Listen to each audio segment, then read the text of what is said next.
Welcome to Tiger Talks Wrestling. I am, of course, your host, Tony. And today I've got back on the show for technically the third time he's been on here. All the Second people, interview all the for people Q&A. you We got demanded it. NUW Tha DarkSide. Tell him, Tony. Welcome to the show, man. Again. Thanks for having me, man. Again. Not a problem. More than happy to have you. So let's jump right into the questions because we had a few posted before we went on the air. Excellent. J Joker Designs actually has posted a few of them. Says vanilla or chocolate for the first one. Honestly, vanilla, man. I like vanilla, man. Can't go wrong with vanilla. And I'd actually put strawberry ahead of chocolate as well. Nice. Just to throw it out there. Gotcha. In case anybody was wondering. Just in case. He also says, pineapple or the motherfucking duck?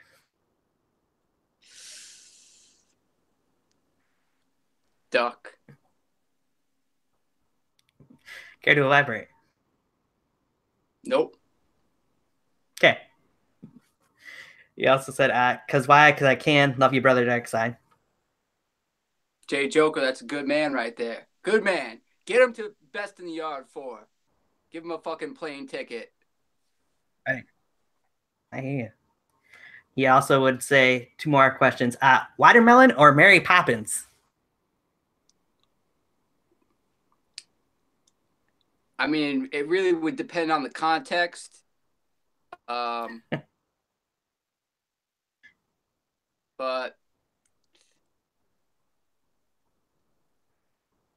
I mean, we're talking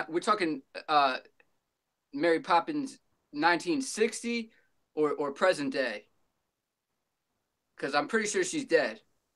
Yeah, I'm pretty sure she is too. So probably back in the 1960s. Watermelon.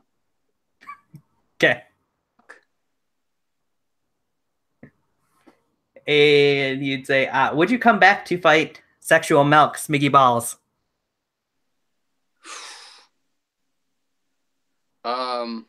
I mean, if he was going by the name Smiggy Balls, no, probably not. Going by his actual name, yeah, we're gonna lock up. Nice. We're gonna lock up. All right. Those are the questions so far in the chat room. Got more, of course, that were sent in through Twitter, which we'll get to. Thank you, Jay. Okay, so I was wrong. For the questions and for all the brilliant designs. This man, behind the scenes, provides us all with the fucking artwork and the match cards, all that shit. You know, always on time. You know, he's a good dude, man. Good dude. Yep. Agreed. All the artwork you see on my channel here now is all from him, so. Oh, yeah, taking it up a whole nother level. All right. And J Joker did say, Mary Poppins is still alive, you uncultured swine. Oh, my bad. I thought she might have been, man. I mean, I know Dick Van Dyke. That's my man, just because of his name alone. But I know he just fucking died. So, or his brother just died actually like a couple weeks ago. His brother, right? I think his name was I don't know, something Van Dyke, man. But you can't go wrong with Dick Van Dyke as your name. That's just like classic. He says, love you, brother DarkSide. Right back at you, man. He'd also sent me in another question to ask you on Twitter earlier, last week actually. $2 million, but you'd have to fight a horde of rabies-infected ponies. Would you take it? Yeah. I mean, I could use the money to arm myself, right? Right? I would assume so. I mean, I'd be able to use the $2 million to buy like a tank and some fucking body armor and some machine guns and grenades and shit, right? Yeah, definitely. Then fuck yeah, hell yeah. What were they? What type of horses? It's a horde of rabies-infected ponies. Oh, ponies? They're not even fully grown horses? Oh right. My God, that's the easiest million I ever earned in my life. Shit. Fucking ponies. Ask some real questions, god damn it. All right, so we got another question in the chat section from UWE. All right. If you ever wrestled in the UWE, who would you be interested in feuding with? Ooh. I mean, I know who's asking the question, so I'll stroke his ego. I did mix it up a little bit with Everett Creed in the backyard, or not the backyard rumble, the reunion rumble. In the reunion rumble last year. And I gotta admit, it was a couple brief exchanges, but I felt a little bit of a chemistry, and I thought, at the time that we would have an excellent match if we ever stepped in the ring together. So nice. That would be a good match, I think. Tricky Ricky Rios, that would be another one I think would be a good match. Honestly, all those guys, man. Ustalo, Revan, Dirty DeChico. Who the fuck am I forgetting here?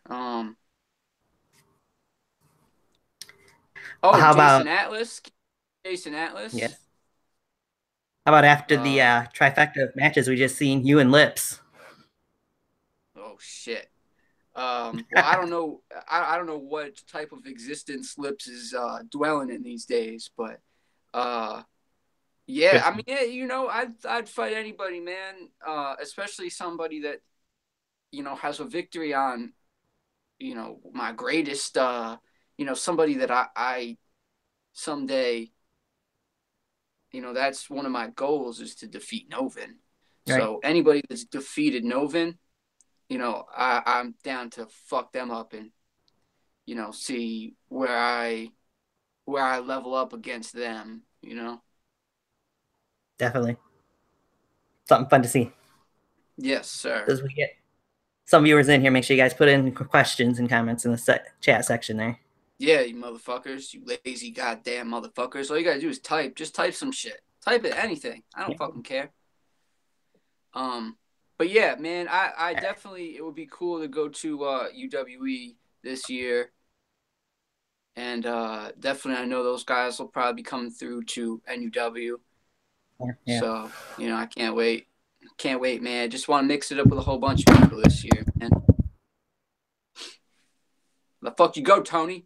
God damn it. You leaving me here? God damn it. You just fucking skipping out on the check like that? I'm still here. You're just a green motherfucking face right now.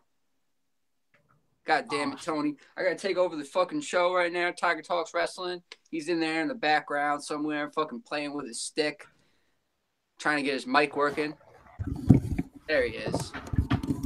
There we go. Sorry about that. Damn it, Tony. You can't do that to me. You can't do that to the dark side. Hey, you kept it going. That's a good thing. The show must go on. Agreed. All right. Got any other hard-hitting questions? Question sent in asking, since it is this upcoming Sunday, we'll bring it up. What's your favorite Royal Rumble event of all time? Ooh. Shit. Maybe, 2000 was pretty good. True. What was it? 2002, I think. Well, 2001. Everybody says 2001. 2001 was great, but 2002 was good. Which was the year? I think it was 2003. With Shawn Michaels and Triple H with what was it? 3 Stages of Hell. Was it? Yeah, I think that was 2003. Ending. I don't know. It was a fucking good match. I'd have to look back again. Yeah, it was a good match. Triple H, Shawn Michaels. You can't go wrong. Right. And yeah, man, that was a good year. Like you mean pay-per-view overall, right? Not just match. Yeah. Yeah, right. Probably. I don't know, man. One of those years. early 2000s years. Yeah.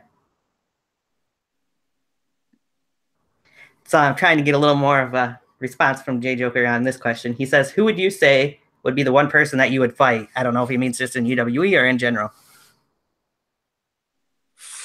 In general, Hitler, or maybe Big Bird from Sesame Street. Really? Yeah. Okay. Yeah. Book it. Book it. Big Bird, you bitch ass motherfucker.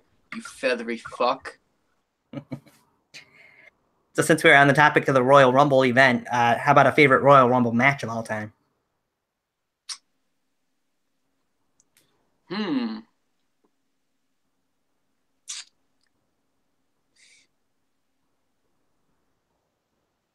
mean, honestly, the one that Chris Benoit won in 2004, I liked a lot.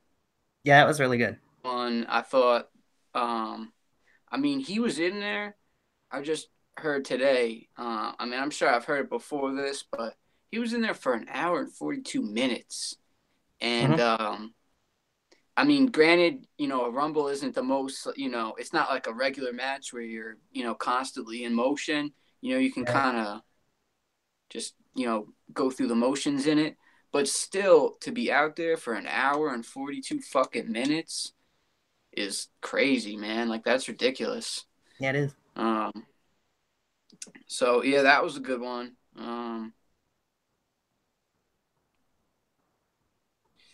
Yeah, that was probably and honestly the one where AJ Styles debuted, man, because I never thought I would see that shit happen. Never, ever, ever, ever. Right.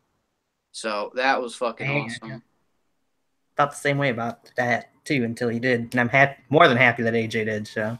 Hell yeah, definitely. I still can't even believe that shit. Right. Just what he's done in the last 2 years since debuting. It's crazy, man.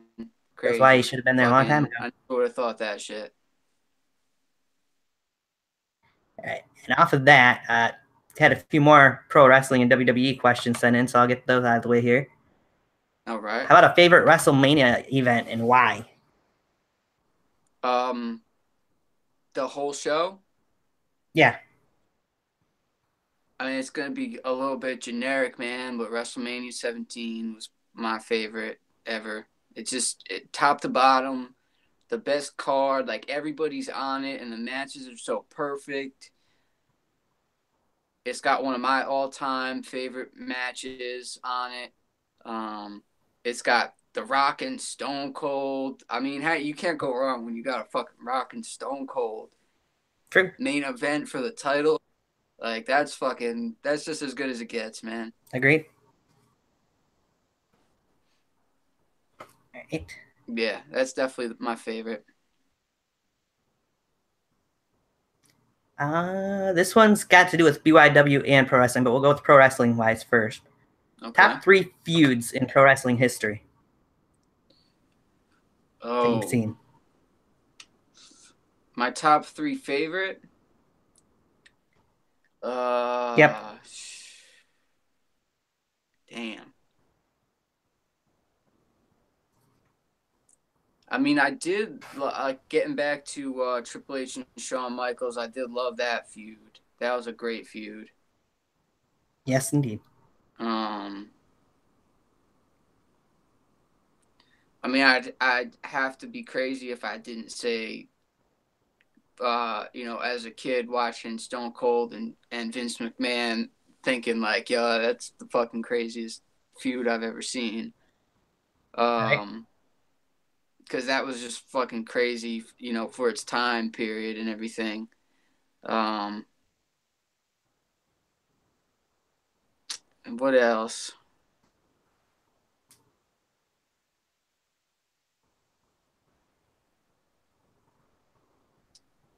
I don't really know, man. Feuds. I mean, Kurt Angle,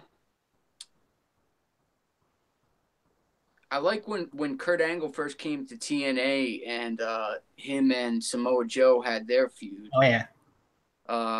Because that was another like moment that I never thought I would see Kurt Angle showing up at TNA at that time period. And having the matches that he did with Joe and with AJ Styles and with Christopher Daniels and all those guys.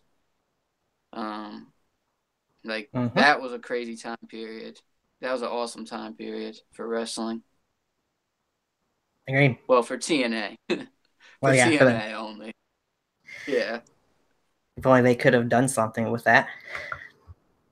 I mean, they did, but they just fucked it up. They made the same mistakes that, they didn't learn from WCW, and they pretty much made like the same exact fucking mistakes. Rather than just stick with what they were doing, and what they were doing was great, and it was an alternative to what WWE was doing, and they were building guys that, and also they had brought in. I mean, they brought in guys like when they brought in Christian, fucking phenomenal in TNA. Yes, he was. They brought in Kurt Angle. That was amazing.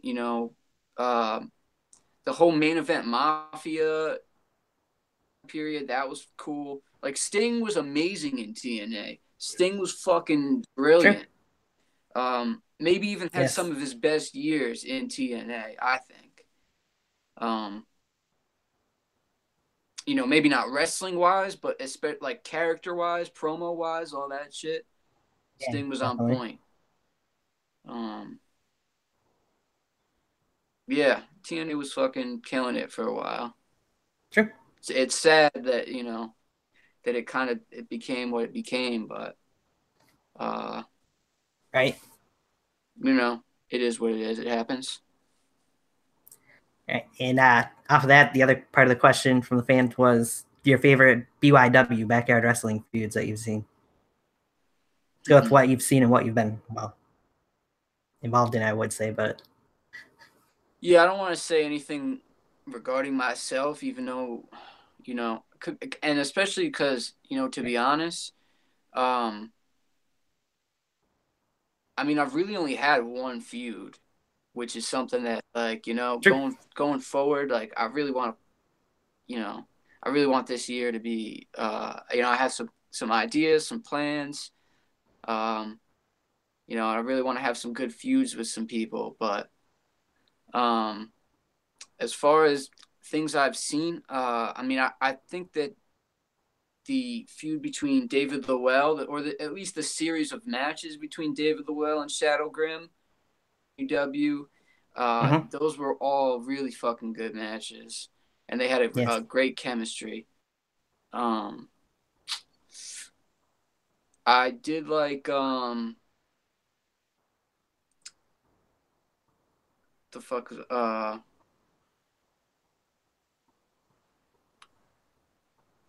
I mean, I did enjoy obviously Novin and Lips. That right. That series of matches was great. I love the Buried Alive match. That was a great match. And aside from that, I mean, I don't really feuds like I don't really know any other feuds really that gotcha. Like come to mind that I have watched or anything in the past couple of years. All right. So in the comment section, we got another comment from DBW. Your debut in DBW was amazing.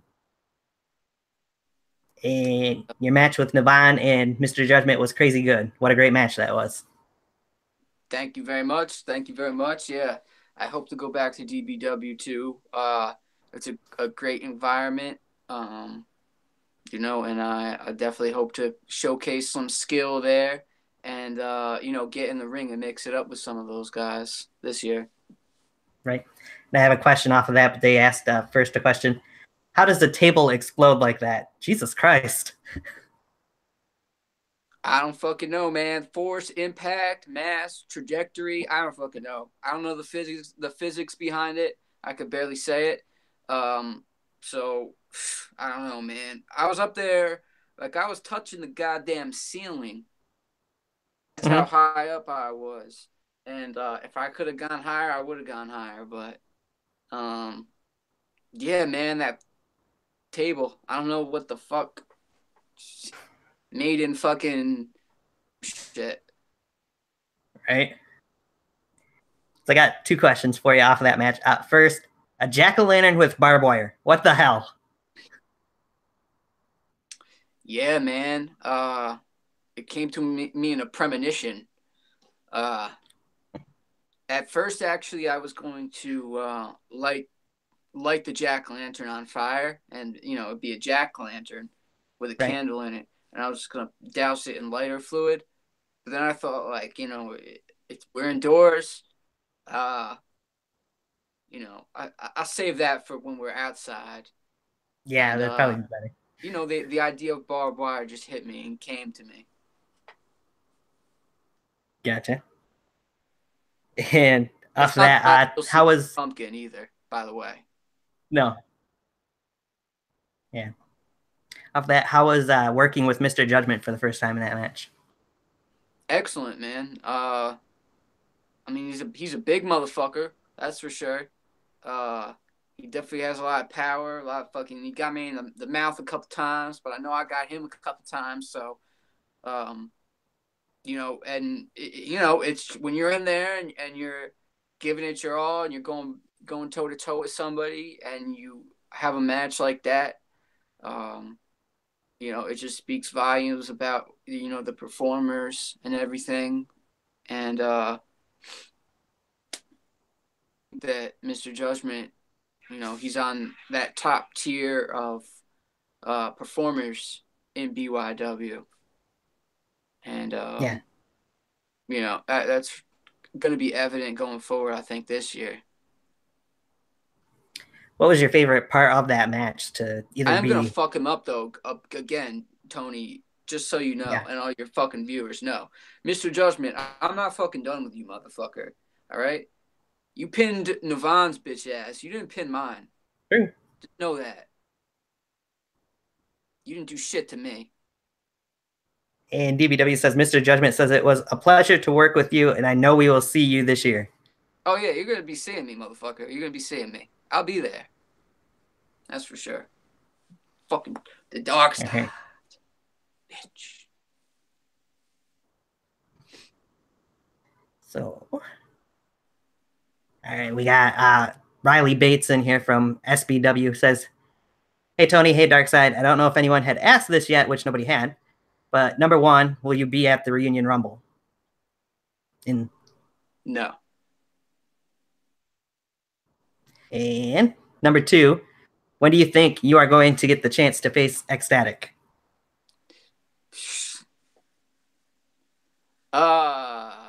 I don't know, man. I don't know. Um,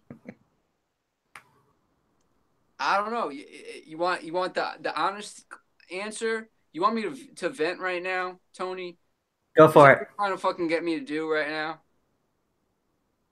I'm trying to keep Sure, it go ahead together. and do it, dude. I'm trying to make friends this year, Tony. Come on, man.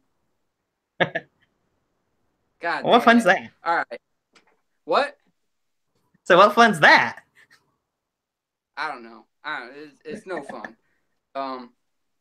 All right. So I've been wanting to face this motherfucker. I've been wanting to face him. This goddamn motherfucker. It was being worked out. There was talks of it maybe going down. At a certain event, pretty high Yep, profile event. yep, Um. I had announced my retirement in those 3 days. He took it upon himself to find somebody else, and that's fine. That's fine, man. Um, if you really need your opponent that bad for an event that was fucking 9 months away, within 3 days, and you need to find somebody else, that's fine, man. That's fine. But just know, that the dark side was going to fuck you up, was going to give you the greatest match perhaps you have ever even known in existence, would have been a whole hell of a lot higher than a 2-star fucking rating. I'll tell you that much. And on That top should of tell you that, something right there. what? I said that should tell the viewers something right there. That 2-star rating you mentioned. Well, I'm not trying to give anything away. I'm just saying. I'm just putting it on a scale of 1 to 10 here, or 1 to 5, whatever the fuck he does. Right. You know, so I mean, if there was ever a chance that the dark side was going to show up at a Best in the Yard show, that was it. And I think it's out the window at this point, to be perfectly honest with you. Now, that's up to him. That's up to Ecstatic. And, you know, I'll put the ball in his court. If he ever wants to face the dark side, we'll figure it out. But, yeah, man, I'm disappointed. I'm disappointed. Because I was excited for that match. I did want that to happen. That was on my bucket list of things. You know, but I don't know, man. We'll see how the stars align at this point. Hey, I say somebody just get on Twitter, tweet Ecstatic, because I don't think he's in the chat room, but tweet to Ecstatic and tell him, hey, the dark side's still looking for that match. Dark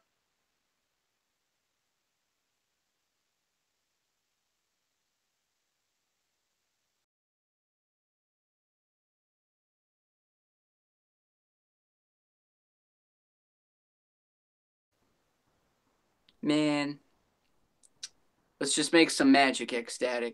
Let's just make some magic. There you go. So, getting back into some questions here real quick. Jay Joker says, DarkSide, what to you is the craziest thing, not involving yourself, that you have ever seen in a match? The craziest thing. I mean, I've seen like on YouTube fucking dudes do shit off like buildings, like, you know, fucking moves off buildings, power bombs or whatever. And I mean, that's fucking wild, I think. You know, these are like 3-story buildings, at least 2-story buildings, but some of them are like fucking big ass buildings, man. Right. Like anything else is like, you know, you can kind of control, but you fall off a building that high, you know, doing some of that shit, you're gonna fucking die, man. And it's not worth it. Yeah, definitely. So Riley Bates wants to know, what's in that bottle beside you? It looks like piss. The bottle beside me.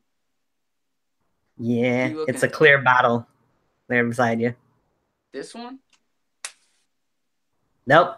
Back in front of the computer, pretty much. I don't think it's actually a bottle, but... This? Yes, sir. The bong? That's what I think he's referring to. That's what he said. It's a bong, man. Just joking, anyway. I got 2, actually. This one's a little bit smaller. Yep. I don't normally promote drug usage, but I don't really think of marijuana smoking as drugs, so... But, kids, to all the children out there, don't smoke dope. Very nice. I'd have to second that. Oh. DBW says, I'm just saying, DarkSide versus Samael. It needs to happen. Psst. Oh, come on, man. Book something that the people actually want to see. 2 true hardcore icons. I mean, if I'm gonna drive 4 hours one way and then 4 hours back the other way, you really think I want to face somebody like that?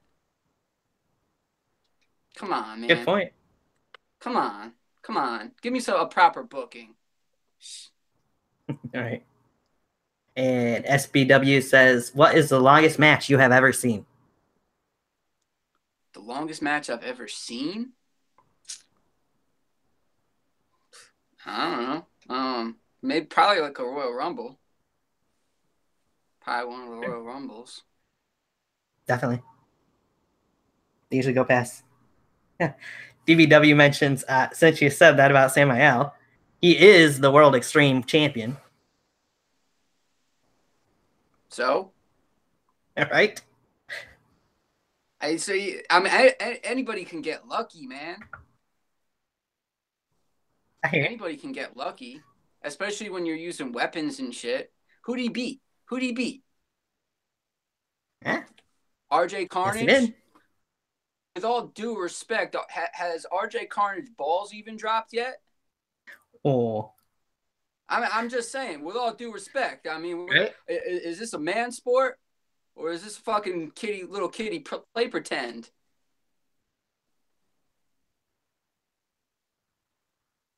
Come on, man.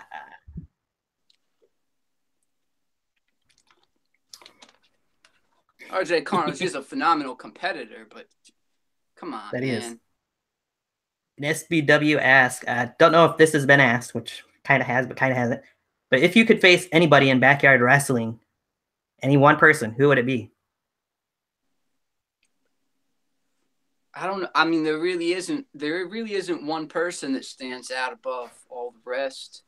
You know, I mean, there is a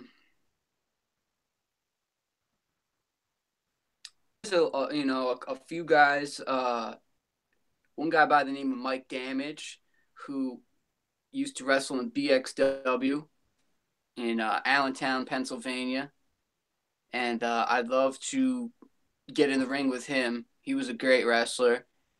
I would honestly love to have a match with Cage. That would be a great match, I think. And I think highly of Cage. Yes, the two of you and interact. AK-47 too. I'm sorry, what? Then we've seen you and Cage on here interact a little during the All-Star show that we had. Yeah, absolutely, man. Yeah, Cage is a good dude. And he's a hell of a wrestler. Obviously, that goes without saying. True. But yeah, like I was saying, AK-47 also. I think that would be a cool matchup.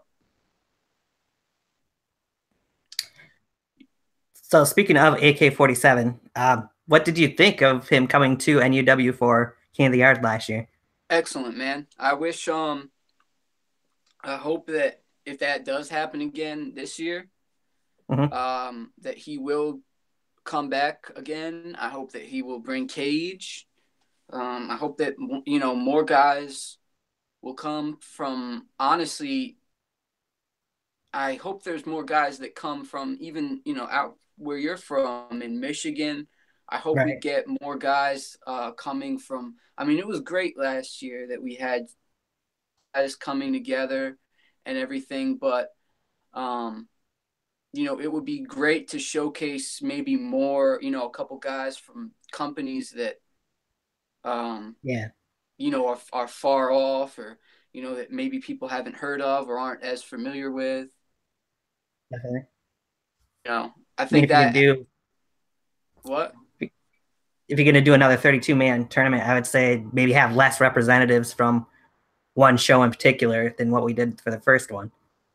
Yeah, well, I think between them not wanting to come and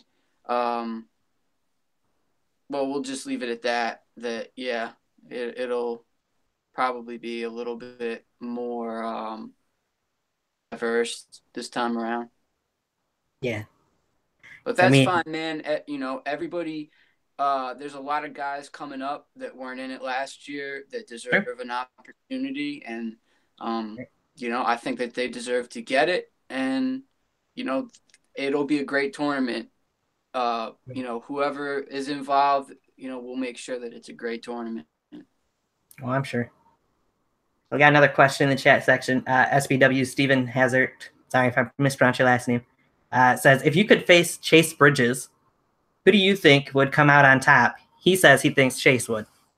Well, I think the DarkSide would, motherfucker. What do you know? What do you know, you question asking motherfucker? We did mix it up a little bit in the reunion rumble for, we had a couple exchanges, and I definitely I wouldn't mind wrestling him. Definitely. Yeah. But what the fuck do you know, you dumbass fucker? I'd kick the shit out of Chase Bridges. Right. So NUW management sent in this question. Thoughts on NUW so far with now having Ecstasy, Charlie Tiger, TOP, and roster? I think that, man, the more guys that we can get to bring in that are talented and, you know, want to be there and everything, you know, it's only going to be better and grow NUW. Charlie Tiger, I think, is a great wrestler. Ecstasy, those guys can go fuck themselves. Ellis Taylor's all right. He's all right. The other guy though, fucking Schnoz. Thanks. Fuck him. Fucking cocksucking racist bastard. The fuck is it? Oh man. I'm not even gonna go off, but fuck him. Gotcha. But and then who else did they ask about? Who else did they ask about in there coming in? They mentioned Rick Rios and right, TOP yeah. in general. Yeah, man. That match, you know, that they had the match that they had to crown the tournament champions, the new tag team champions, NUW, with Team Sweet 16.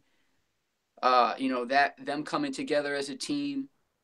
You know, we got all these teams now in NUW, the tag team division. It's so fucking strong.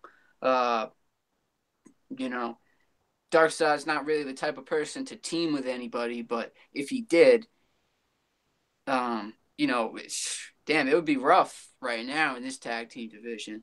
Telling you that right now. Right. Strong. We're just seeing the beginning parts of the tag team division. So yeah, absolutely. It's the genesis of the NUW tag team scene. I love it. I'm a big mark for tag team wrestling, if you couldn't tell. So that was way. I love tag team wrestling, man. You know, it was something that I was wanting to do in NUW for a while, is, you know, get some tag team championships and really, you know, grow a tag team division. Right. So SPW guys got a couple other questions. I'll get to them in a minute. First, Samael's now in the chat room. Says I didn't even show up yet, and the moth is already talking shit. I was asked about you, you dumb fucking transgender motherfucker. Bruce Jenner. So, Steven from SBW that we were mentioning earlier about the Chase Bridges match says, fuck you, off of your comments, and come to South Dakota and you'll get a rematch. South Dakota? What the fuck is in South Dakota? That's where he's at. Mount fucking Rushmore? That's about it. Some goddamn cornfields? Right. What, are you guys wrestling a fucking cornfield? Good question, because I don't think they've really posted a match yet on YouTube or anywhere. I'm going to fucking South Dakota. You come to me, bitch. Fucking South Dakota. I don't care if you're South Dakota, North Dakota, West Dakota, motherfucker. I don't care if you're fucking Dakota Fanning. Go fuck yourself. Fair enough. And Riley Bates asks, hey, what match would you fight in? He gives you 3 options here. You and Cage in an Extreme Rules match. You versus Yankee, the Difference Maker, versus Big Time Mike in a triple threat ladder match. Versus Zach Daniels. That seems like it would be the easiest one. You versus Zach Daniels versus AK-47 in a triple threat last man standing match. Oh, man. I don't know, man. Those are all really good matches. Interesting, actually. Right. I mean, I definitely the ladder match. I feel like I could just run up that ladder real quick. As long as what? Yeah. But if one of those motherfuckers got a hold of me, it might be over real quick. But as long as I could make it up that fucking ladder, it's fucking easy, man. But yeah. Then what was the first one again? That was Cage in an Extreme Rules match? Correct. Oh man, why can't we just have a six man a 6-man TLC match? Ooh, there you go. Imagine that. That'd be awesome. Imagine that.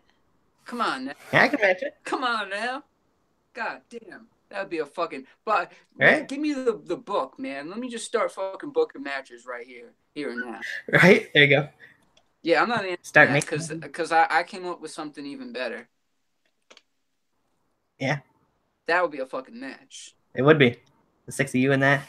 That would be awesome. Mm-hmm. And Riley says, I work for the company SBW in South Dakota. It's called SBW, and we do trampoline wrestling. And sorry for Bane X's mouth. He gets cocky at some points, which is Steven. Bane X is his name. It's all in good fun, man.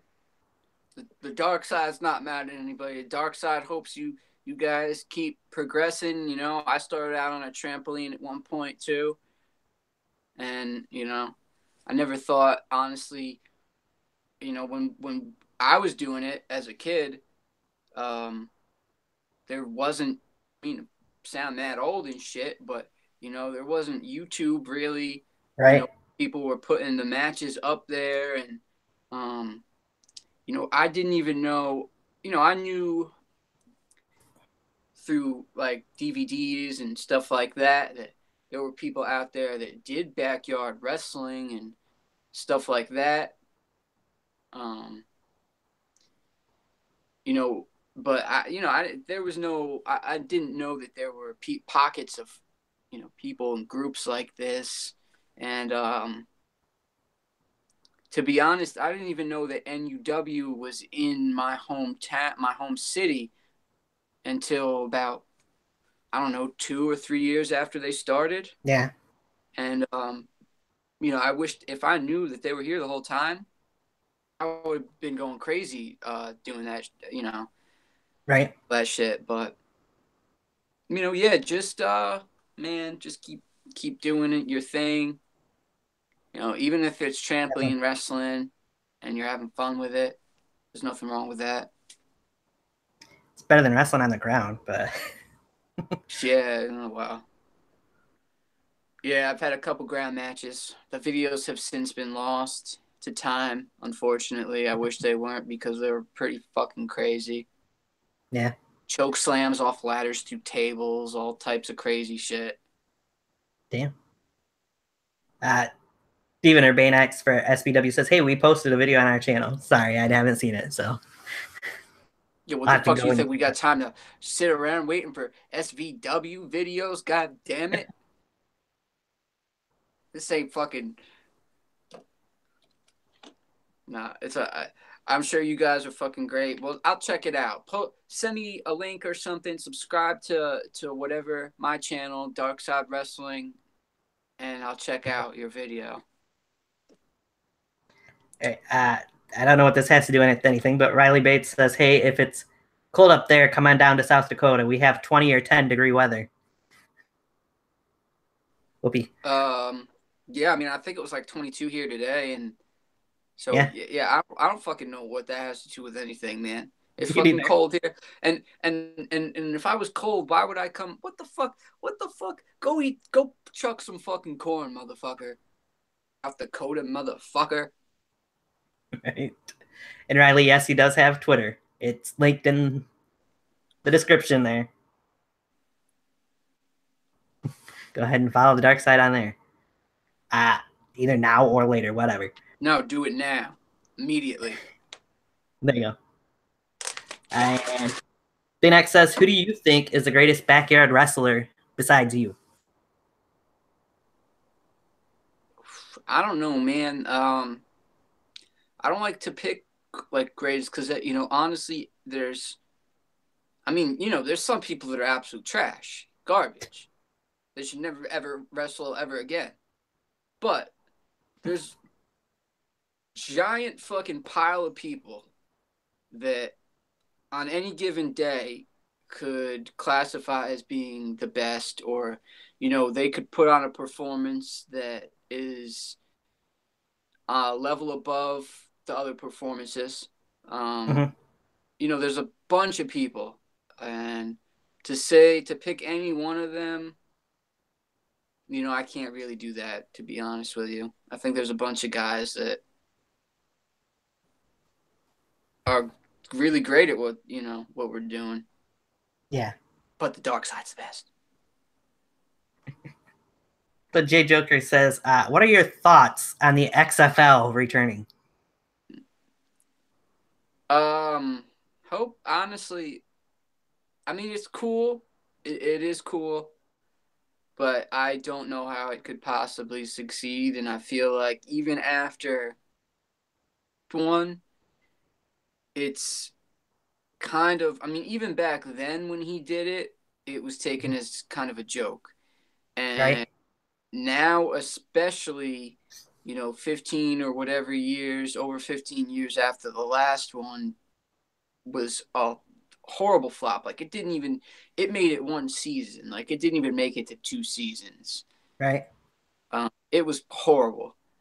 And to start it up again, it just seems like a complete joke, man. And people are going to laugh. But, we'll see. Hopefully it'll be good. Yeah. He would pull off that, said, can't wait to suspend their Super Bowl rings above the field and have them for every touchdown to be lowered. Yeah. I mean, I know hey man, it's going to be a show no matter what. It'll be a good, it'll be something to watch. All right. All right. They'll get more questions in there. Building off of NUW and their questions, what are your thoughts on the rise of the Murder Club currently in NUW? Despicable. First, we got rid of those bastard fucking Top Guns. And right after we get rid of those motherfuckers, these cocksucking Murder Club assholes show up and start ruining everything. Sure. And, I mean, honestly, I can't really even be that mad because they're fucking up Navon, and that's always fun to watch. So, it's entertaining, but at the same time, I mean, I know that whenever the DarkSide makes his return, he's going to have to deal with all these motherfuckers, and it's not going to be easy. It's not going to make life simple. And it's going to be chaos. Anywhere they go, there's chaos. So, how do I feel? Not good, man. Not good. Right. Have to take care of it. Yeah. But building off of that, what do you think of this sudden turnaround, I guess you could put it, for Navon since NUW's begun? I mean, this motherfucker's... You already know psychotic isn't even really the word for it. True. He's just a bipolar piece of shit. He'll be crazy as fuck, vindictive. He'll turn into Novin, which is a whole level beyond. We won't even get into that part of the psychology of it. We'll just stick on Navon. Yeah. He just called the last episode 1. He called this man up. This man's supposed to be the good guy. He's calling Yankee's wife up, talking about true. All the types of shit, man. That ain't fucking good. What's good about that? You deserve to get your ass whooped. You deserve it, right, motherfucker. You want to come out, play the fade, hand out some brand new belts and stuff, and all of a sudden you're the fucking good guy. You're the good guy. Oh, I'm back. Motherfucker, take your goddamn cowboy hat, turn it sideways, stick it up your ass, because ain't nobody fucking believing all that bullshit, all that malarkey. Right. So it's just a matter of time before the DarkSide comes back there and exposes Navon McDonald for who he really is. Mm-hmm. He may have all you people fooled and duped, but he don't got the DarkSide fooled. Gotcha. So off of that, right. Off of that, Riley Bates says, what did you think of D-Lock and Navon's promos and rivalry that they've just had? in I BTW? think that it was good, man. I watched the match last night. They had a good match. Um, it was a great match, honestly. It could have been something I think that we would see on like a bigger stage, but Yeah. um, yeah, definitely after all the build up and all the finger in the face and all that shit. Yeah, right. It was an interesting and fun match to watch. That it was. I enjoyed the build towards it too. So Yes, it was sir. almost a year build, really, if you think about it. So Absolutely. Everybody been telling the stories about that shit, so you finally hear about it, you finally have a match. yeah, What more could you ask for? exactly. Like that, Tony. No, you can't. It just comes sometimes. Comes about. From the gods. Yes. And Samael, of course, had to say, Murder Club is the dominant faction and the rightful lords of BYW. Hashtag MC for life. You done talking about irrelevant shit? Sure, for the moment. Oh. Ask me some real questions. God damn, stop talking about this fucking clown ass fucking motherfucker. I ain't got time for that shit. My time is fucking valuable, Tony. Yep. I understand. Riley Bates says, is there a story behind the black and white flag there behind you? Nope, just like it, and I got a couple black lights, and they look cool in the black light. There you go.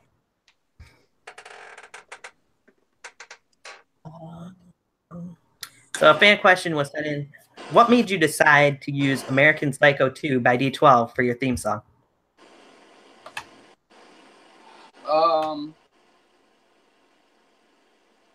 I mean, the beat is, is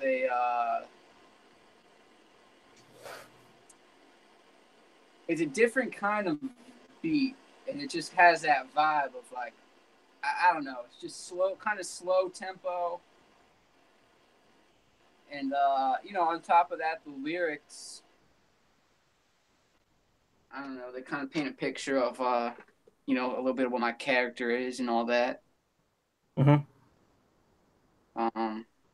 Yeah, I don't know. I just always, I've used it for a long time. I mean, that I've always thought about maybe changing it, switching it up, but I also am somebody that I always liked that Chris Jericho always kept his same music, and certain people, when they keep their same music because it becomes like a trademark almost, like Yeah. something that people know you by, and when that music hits, everybody recognizes it Yep. as being yours, and it just has that effect. Not that many guys really do that backyard wrestling wise, so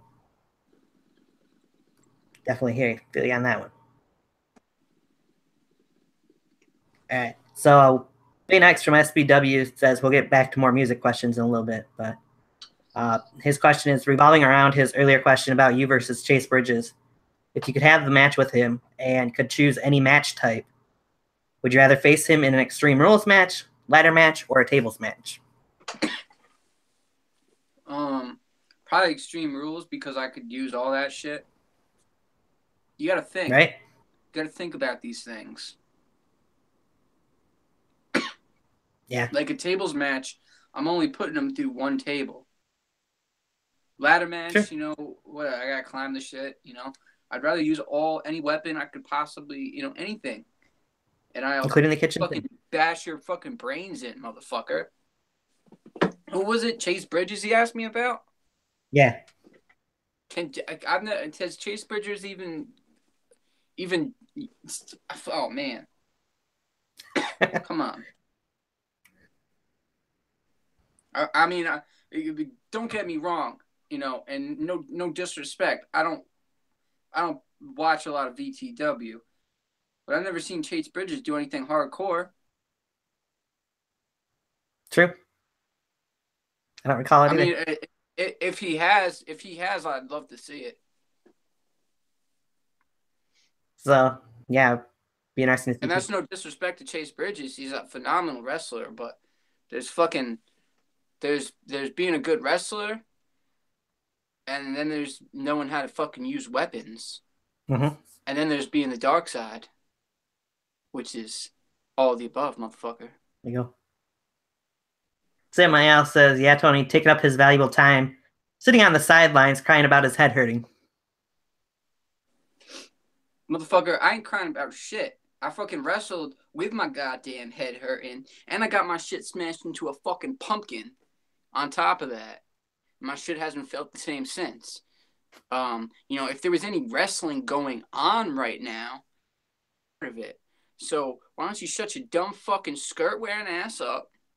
And if you really want to fucking do something, man, you know where I am. You know where NUW is. That he does.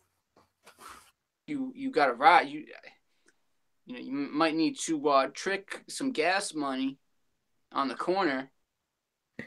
Get some quarters up. You might actually be able to hitch a ride in a truck. Find a nice little lonely trucker.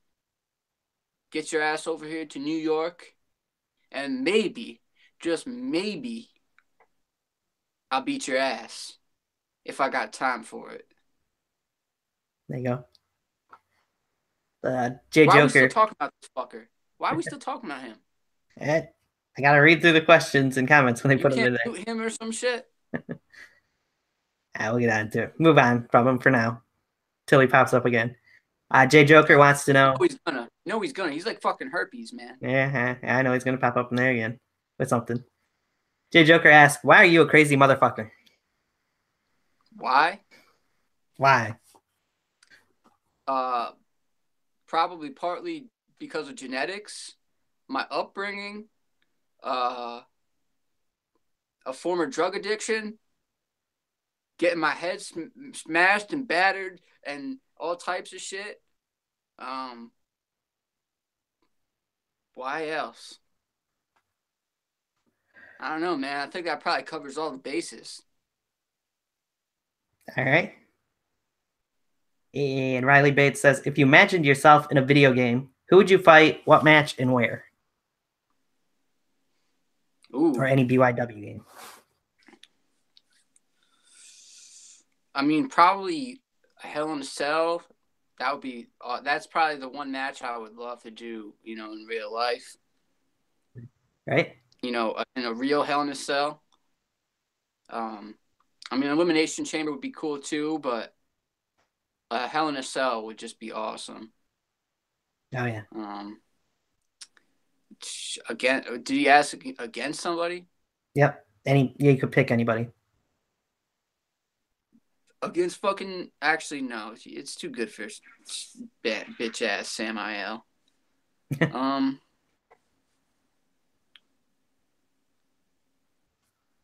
How about in the cage against cage? Nice. There you go. That'd be cool. Not in WrestleMania. Let's put it that way. Huh. Yes, sir. There you go. Book it, Tony. Book it. Yes. And Baynex from SBW says, "Not sure if you watch WWE, but who's your favorite wrestler and what is your favorite match in WWE history?" Ooh. Who's my favorite wrestler currently? Let's go overall, and then you can say currently too. Ooh, no, I can't do that. I could name like a top 10, but sure, that'll work too.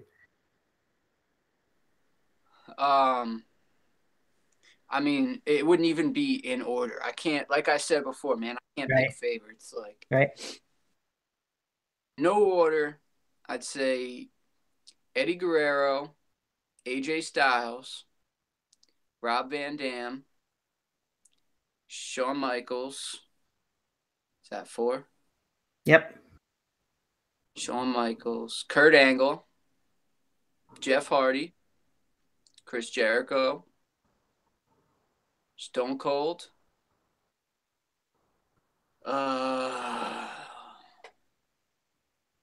Sabu. Can see that. And The Undertaker. Right? Can't go wrong with those. Yep, that's it. Yeah, I'd say those are probably my favorites. Maybe I don't know. Maybe a couple that somebody I'm not thinking of, but yeah, off the top of my head, those are probably those are like probably my favorites. Not the gotcha. not who I think were the best, but probably my favorites. Mm-hmm. All right. So, a generic question from a fan that was sent in: a favorite food? Probably pizza, or maybe chicken parmesan. Nice. Yep. Give me in the chat a moment here while I'm reading some more of these questions. I'm gonna grab my water. What was it like for you on your first day in the slaughterhouse and meeting the roster? It was good, man. Right away I felt like like these were a good group of guys. I met Jordan was the first person I met, and Jordan was really cool. I met Shadow Grim, I think, was there. When I first got there, and he was cool, obviously. Yeah. And I think Johnny Reed was there too. Maybe a couple other guys I don't really remember, and then Yvonne showed up, and that was an interesting encounter because we could kind of feud, but we kind of right off the bat, like before we even met, before I even got there, we kind of like I don't know, so we just rubbed each other the wrong way online or when we were messaging each other, and but right away, I wrestled Jordan that first day. Well, actually, I wrestled Johnny Reed first, but Johnny was still like he'd only been wrestling a couple months, and I got in there, and like right away I started doing like DarkSide style fucking shit, and like he thought I was really trying to fuck him up, so he stopped wrestling me and went home actually, and but I fucking I don't blame him for that because if like I have a fucking crazy style, and I probably scared the shit out of him, and so I ended up wrestling Jordan, and me and Jordan had a pretty quick little match, good match, and then I wrestled Navan the next week after that, and that was Road to Gold, and that was the street fight, and that was still probably maybe one of my favorite matches. Nice. And that set up the whole feud with me and Navan, just based off the chemistry of that. Right. So the Disease of Atlas is in the chat room and says, "Have you heard Avenged Sevenfold's cover of Wish You Were Here? If not, you should check it out. I was amazed." Yeah, I'll check it out, man. You gotta remind me, I might forget. Send me like a message or some shit. But yeah, that's that's one of my favorite songs, so I'll check it out for sure. Great. The one by Pink Floyd's one of my favorites. Since we were talking about NUW, NUW's Arnold obviously posted a photo a little while ago on Twitter, reminding everybody of the first encounter that you two had in NUW. So what was your opinion of what happened when you choked out Arnold the first time you met him? What do you want me to say, man? At that time period, I had a mission. Arnold was in my way. I had a goal. And fuck Arnold. Okay. I just had to ask you. I'm sure somebody would have said something about it eventually, but fuck Arnold. And Riley Baker. Did anybody really care? Like, truthfully? I mean, his family might, his wife might, but fuck them. Fuck all of them. His wife don't even care about him, so I've heard. I mean, Carlitos did say she slept around with him and other people, so I mean. Yeah, him, Johnny Johnson. I heard the Blue Man Group. Um, who else? I've heard all types of rumors about that bitch. Well then. So, changing subjects for a moment. Riley Bates seems like he's going to be leaving here soon if he hasn't already, so I'll get to his question here real quick. Asked if you've seen Raw 20. Asked if you've seen Raw 25 this past Monday night, and if you did, what was your favorite moment? Oh, definitely Stone Cold Stunner and Vince McMahon for sure. Right. It's not even close. Not even close. I agree. So I got his question in. I'll get the other SBW question from BNX. It says his favorite wrestlers are Jeff Hardy and Randy Orton, and asks if you remember when Jeff Hardy did the Swanton Bomb to Randy off the Titantron. Yeah, definitely, man. Classic Jeff Hardy. If you ever seen the craziest Swanton I ever saw was Jeff Hardy in TNA jumping off the Titantron, well, the top of the stage, right, onto Abyss. Mm-hmm. Crazy how far he jumped out and how far he like fell down. Insane. Yeah, Jeff's definitely a crazy guy. Yeah. Atlas asks, what's your favorite color Starburst? Probably the red one. Can't go wrong with that. Yep. Right. Most painful. Definitely the red one. Oh, go ahead. What were you saying? Definitely the red one. Yeah. What's the most painful thing to happen to you during a match?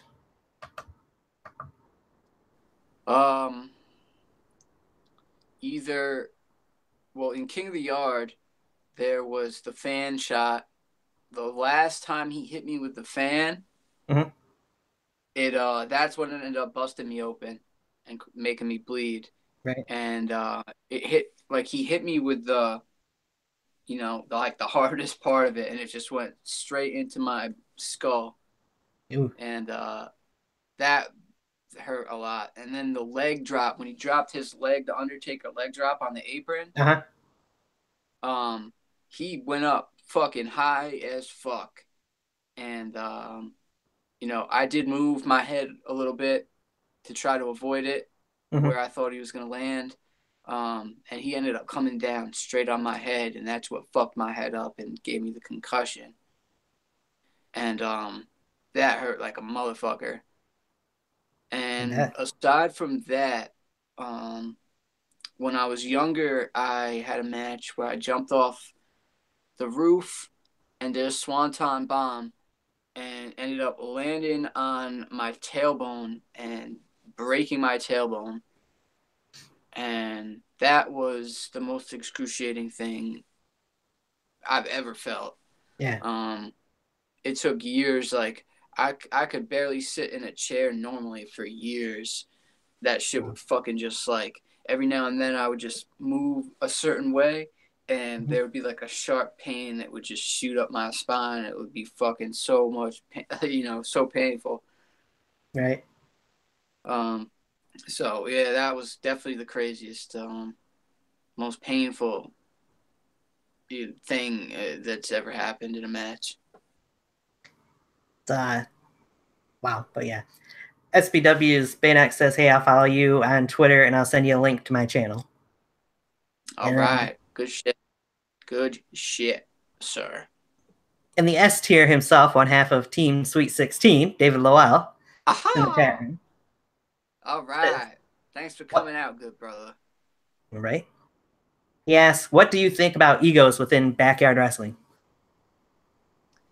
I think that to a certain degree, if you are somebody that's going to stand out or somebody that is going to succeed or whatever, you're going to somewhat have, an ego. And that's with anything, really. Any type of success you're going to have in life. Oh, shit. Hold up. Oh, we can still hear you. I ain't a green dot. Or whatever fucking picture you got of me. Me with Ritz. I got you and some other long-haired guy as a picture. That's Ritz. Why is it not fucking going? Come on, man. Come on, man. You're plugged in. You're plugged in. Why are you not fucking? Here, I gotta touch it, right? I gotta touch it. I think. No. Yo, what the fuck, man? I'm trying to get you, Tony. I'm trying to get you. There we go. Yes, we are back live with the dark side. Here we go. Don't be alarmed. I'm here. Oh shit. So what were you saying? What were we mentioning there? Or what was I saying? Oh yeah, so egos. Egos, yeah. We're talking about but yeah, nobody wants to deal with somebody who, after all, this is fucking backyard wrestling. Let's not take it too seriously, but let's also, there's a fine line of, you want to be somewhat professional, show up on time, all that shit. You want to do the right things, but at the same time, you don't want to be a fucking dick. right. But we're all guilty of that sometimes. Some people maybe a little bit more than others. But my heart is in the right place. My heart is in the right place. Like, I'm not egotistical. I don't think, like, as I have no problem, like putting people over and shit like that, or like I'm not trying to hold people down or some shit. Right. I just want shit to be fucking good. Like, I just want our product to be as good as fucking possible, because I know it can be, and I know all the guys that we got and all the guys that we got to us, all that shit. I want it to be as good as fucking possible. And I also know that the clock is fucking ticking here, especially, and we only got, a certain amount of days left to fucking do this.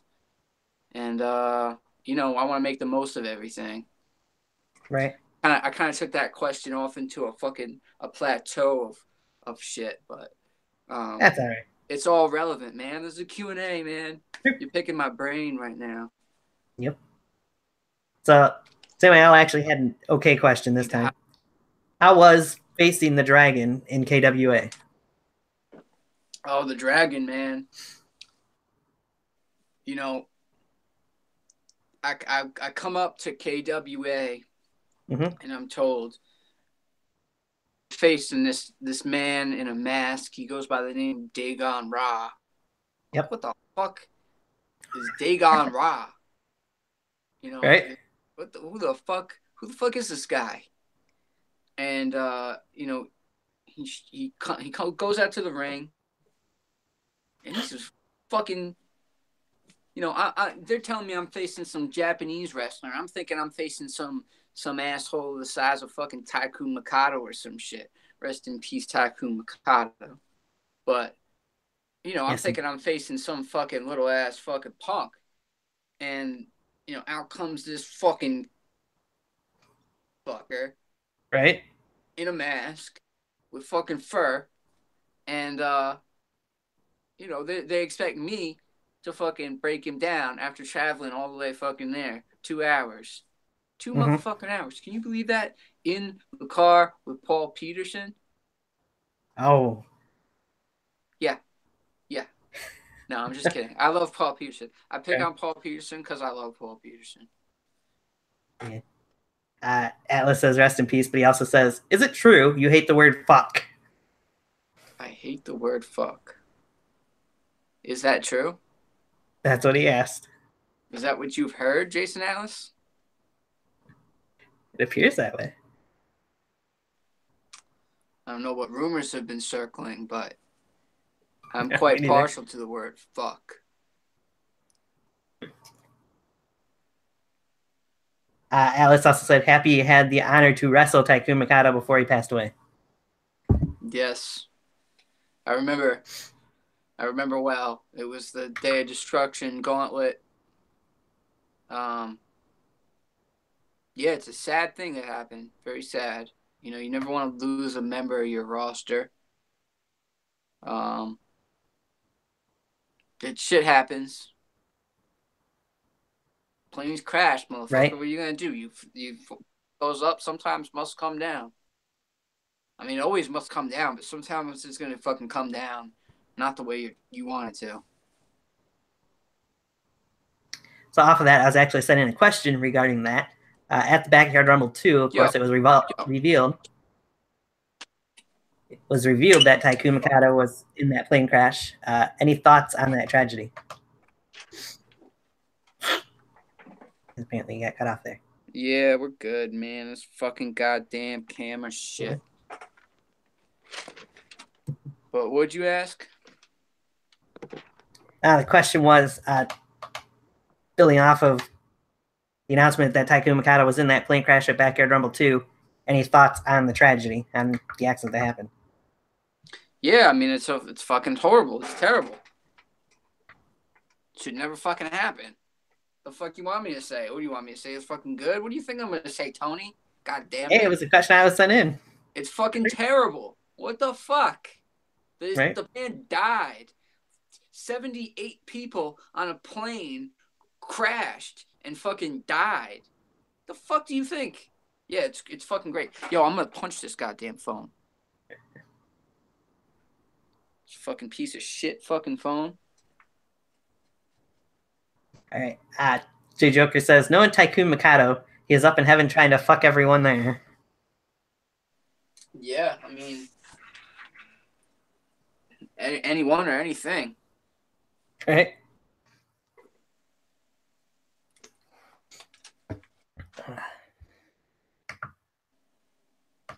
I hate this phone. Yeah. What the fuck is this thing? I'm about to unplug it. Fuck it. Fuck this thing. Fuck this thing.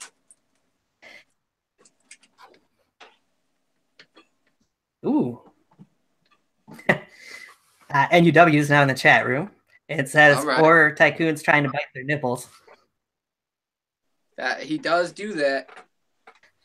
He does tend to do that. Or he did tend to do that. That was his thing. Tycoon did love his nipples. And Atlas said, Samael versus... Has the phone put out again? Picture-wise. Samael versus the DarkSide light tube match. Could you see that happening this year? I mean, again with Samael. Who asked that? Jason Atlas. Jason Atlas. We're not talking about Samael. We're not talking about that fucking... It's not worth our time. The time is precious. My phone's dying and shit. It's fucking not even barely working. It's all fucked up. We're going to be wasting our time talking about Samael.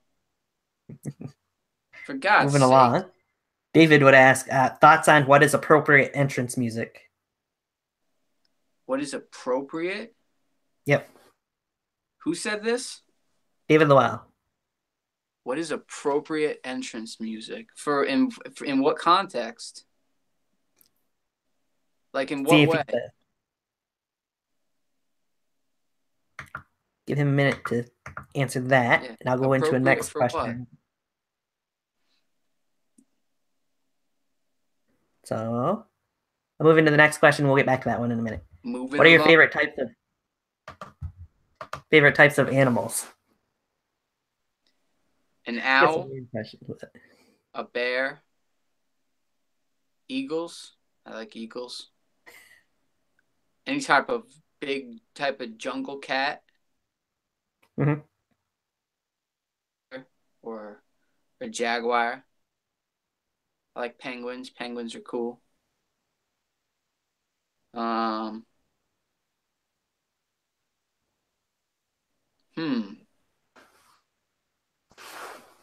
monkeys. Definitely monkeys. You can't go wrong with monkeys. Yeah. And panda bears. Panda bears. All right. You're getting me going on animals now. I could be like Steve Irwin. I swear to God, I would do that for a living. I would just go around, exploring animals and shit and just fucking being like, yo, look at this owl. Look at this penguin. Like, I'm here chilling with 20 gorillas. I hope they don't fucking kill me. Nice. That'd be cool. That'd be the life. So, David said wrestling context-wise for entrance music. Appropriate Well, entrance yeah, music. obviously it's entrance music, but like in what appropriate for what? Like appropriate for I don't know what that means. Like appropriate is for your character, appropriate for like PG wise, like not have curses or some shit. Right. So in other words, just elaborate a little bit more on that question there, David. And Trying to figure it. Atlas says DarkSide versus his phone. Who's going over? Oh my god, this phone's gonna fucking take the count. Right? This fucking phone is about to get it. It hasn't fucked up in a couple minutes, so I'm hoping it stays that way. Oh, this is going to be interesting. So, as we figured, for NUW being in the chat room, we all know who's running that. Oh, shit. Hey, DarkSide, it's me, Arnold. We got off on the wrong foot.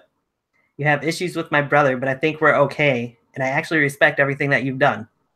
Do you think we can hug it out when you come back? Oh, yeah, sure. Yeah, we'll hug it out. We'll hug it out just like Vince McMahon and Stone Cold hugged on Raw on this Monday night. There you go, Arnold. Don't know how you want to take that. Arnold. I'll see you soon, Arnold.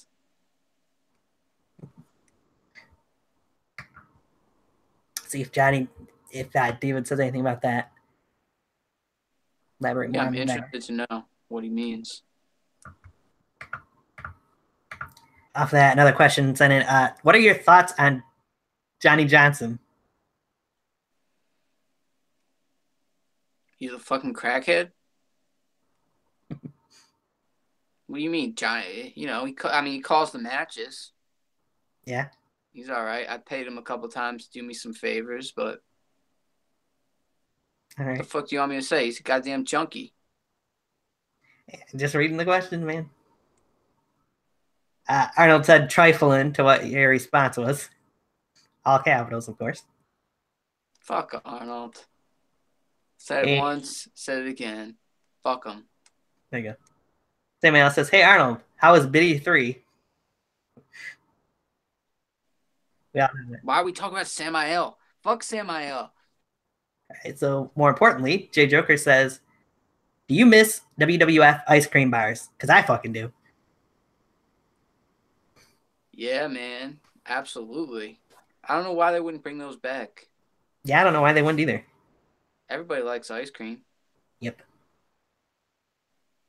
How are you going to take away ice cream? Yeah, it's crazy. All right. Crazy world we live in.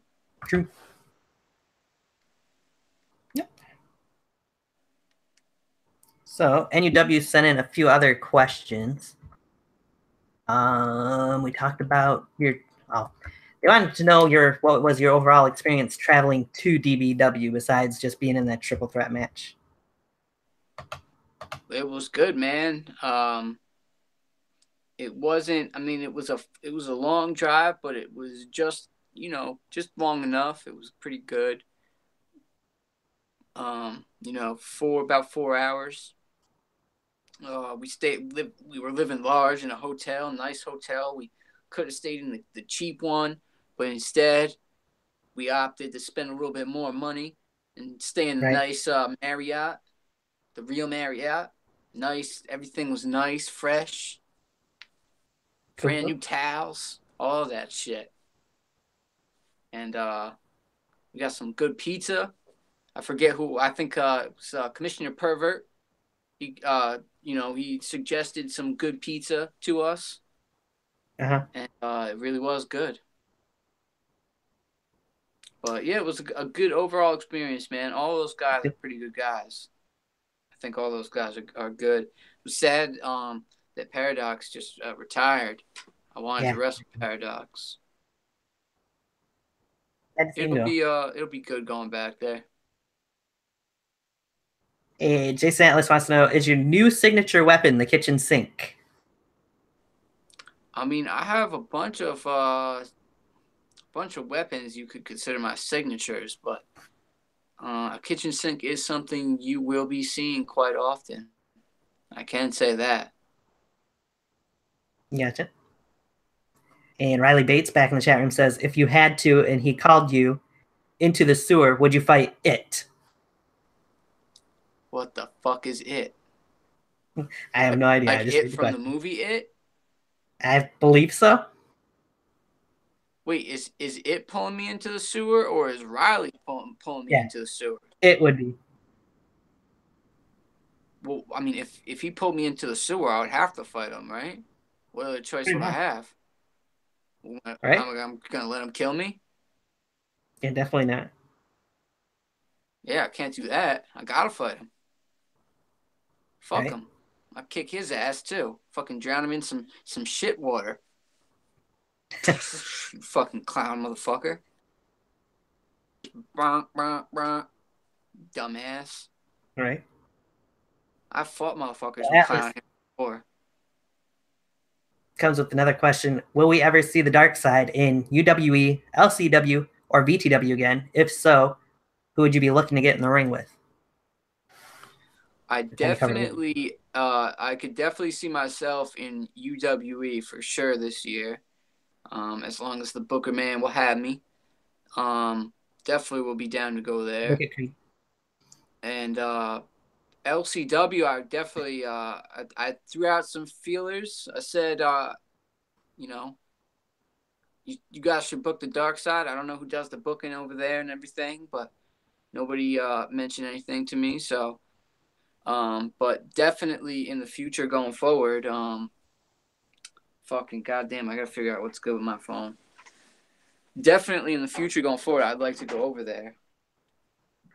Nice. For sure. We already know and talked about one person you'd want to face if you went back to VTW, so. Oh, yeah, for sure. Yeah, but I don't think that's going to happen.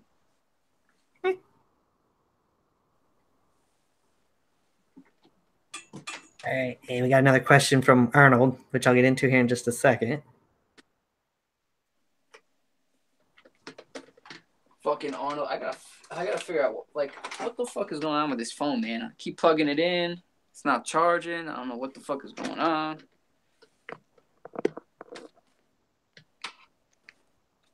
What movie could you watch over and over again and not get tired of? Is what Arnold said. Ooh.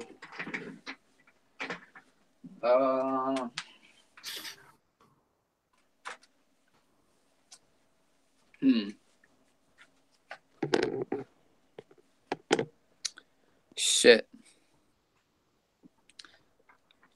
Yeah, this shit ain't even fucking charging, man. My favorite movie would probably be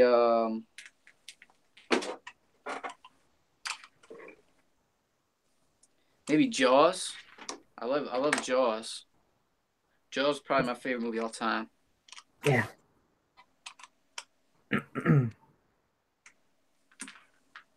And Riley Bates says, what country would you like to go to, or would you just prefer to stay home in the U.S.?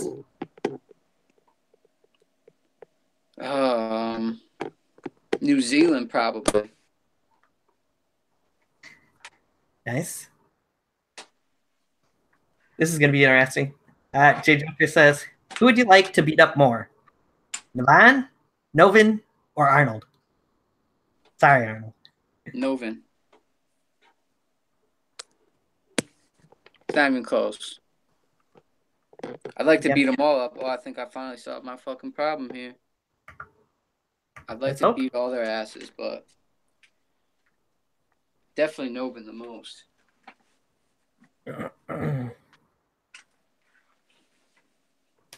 Atlas says, I'll talk to booking in both companies, UW and LCW, about seeing you booked in a match. Also going to send you the link for that cover. Stay hardcore, motherfucker. Hell yeah, man. Good looks. We'll be talking. We will be talking. Let's see. Oh, man. Let's see. Let's hope this works, Tony. Because if not, I'm on 7%. And it is not going up. Hopefully it does. Let's hope so. Fucking and I got quite a few more questions that were sent in. Yeah, I don't know what the fuck, man. Last time it worked when I just plugged it in. So, I'm not even going to say who this is, and I'm sure you'll figure it out from me reading it. Enough of this shit. Listen up, you godforsaken piece of garbage. The next time I see you, you better come correct. Oh, God. Because if you don't, I will end your career. What'd you say? What was the end of that bullshit? That spouting off? If you don't, I will end your career. Oh, yeah. How many times this motherfucker already tried to do that shit? Or try to get rid of me, or try to take my fucking head off.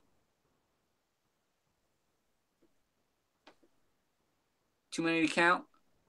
Right? It ain't happening, motherfucker. Talk all your shit. Yap all you want. That's all you're good at is yapping. Cutting. I'm the king of the mountain. I'm the king of mountain men. Navar McDonald. Rah, rah, rah, rah, rah, rah, rah. You will respect me. Motherfucker. Keep swinging your guitar. Keep swinging that shit. You can't fuck with me. Even with a head fucked up, I'll still come kick your fucking face in. Kick that crown right off your goddamn dome. Right? Bring on Nova, motherfucker.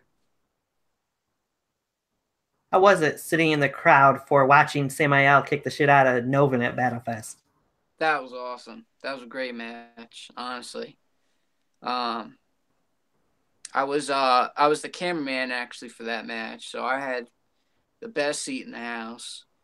And yeah, that was a brutal match. Definitely brutal.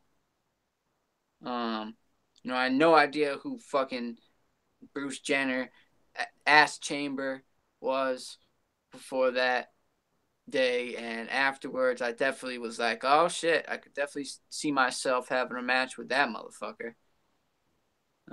So yeah, that was a good match, man, for sure. My favorite part was probably the back body drop down the fucking hill. Right? That shit was awesome. I love that part. And I'll even give him a little plug here. If you haven't watched it, go back and watch either, I think it's on the KWA channel or Victor Van Pelt's channel or Samael's channel on YouTube. Go back and watch that body bag match of. Yeah, it's definitely on ours. It's definitely on the W channel. Yeah, I was going to say, it's definitely on the NUW. Yeah. If you haven't watched it, go and watch it. Or watch it. But next question from Jason Atlas. What inspired your in your entrance? Your scream, pretty much. My what? Your scream, pretty much, in the entrance. Do I scream? Is what he put, so I'd assume that's what it is. I don't know, man. I don't know what I do. I just kind of fucking go out there and fucking. I mean, the only thing I always do constantly is the fucking the scarecrow, but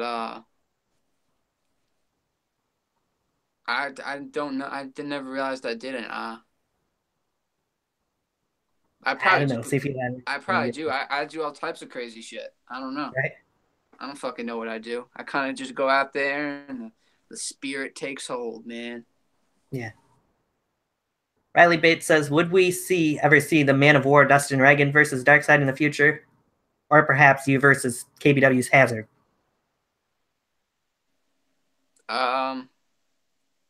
Hey, man. I'll just say anything is possible. Right? And Navan said, I will chop off your ear and make you eat it. The fuck kind of weird ass shit is that? I have no idea. My ear and eat it. The fuck? How do you even respond to that type of fucking foolishness? Chop off my ear and make me eat it. Oh god, oh man. The fuck? Chop off my ear. Motherfucker, I could do a lot worse. A lot worse. He wasn't done there. Oh, he wasn't done? Nope. Okay, good. Good, because I thought that was a little fucking weak. I hated your guts since I met you back in 2015. And to be honest, I'll go at it right now with you. Where you want to meet is my fucking question. You know where the fuck I am, bitch. You know exactly where the fuck I. What the fuck kind of question is that? I have no idea. Getting back into other questions, though, Jason Atlas wants to know, who are your picks to win this Sunday's men's and women's Royal Rumble matches? Oh, man. I mean, I would like to see The Undertaker win. And I'd like to see a triple threat match for the title at WrestleMania with The Undertaker, Braun Strowman, or Roman Reigns, and Brock Lesnar. Ooh, that'd be interesting. Yeah.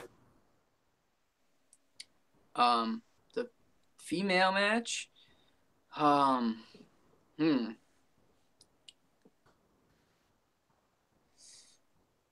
it would be cool to see somebody win that you wouldn't really expect. But I'm sure they'll have somebody like Sasha Banks or somebody win it. Somebody kind of predictable. All right. Like maybe Bailey, like somebody like that. Could be. I'd say who my pick is, but I got my prediction show coming in 2 days, so you'll find out then. All right. Yeah, you don't want to give it away for free, man. Let me see. Right. Oh, yo, the battery is going up. We were at 7. Yeah. Oh shit, it's back down to 7 now. It was at 8. I think if I don't fuck with it, we should be good. All right, let's hope so. Navon and Samael are going at it in the chat room, so I'm not going to mention what they're saying. LCW's in the chat room says they have noticed your interest and will be in contact with you to work out a deal to see you this season. All right. Can't wait, brothers. Atlas says the Disease of Atlas versus Damon Skyr street fight this year at LCW undeniable. Can I count on you to tune in? Oh, absolutely, man. Absolutely. You already know I will be. All right. Catching up here. Catching up. So Riley's getting involved in that too because he posted something to Navon about when D-Lock was on here last. So and get into my other questions. Who do you predict to win the Puerto Rican Junkyard match at NUW Road to Gold, Navon or Yankee? Well, definitely Yankee has the advantage for sure. But you never know. You know, these are the type of matches somehow Navon McDonald always seems to pull out, you know. Right. You know, and end up winning. But, you know, he got the first one over on Yankee. You already know that it's going to be a hell of a, you know, lightning doesn't usually strike the same spot twice. It's going to be a hell of an accomplishment to go over Yankee 2 matches in a row, especially 2 matches like that where it would seem like Yankee has all the advantage, you know, being tethered or, you know, somehow attached to Navon.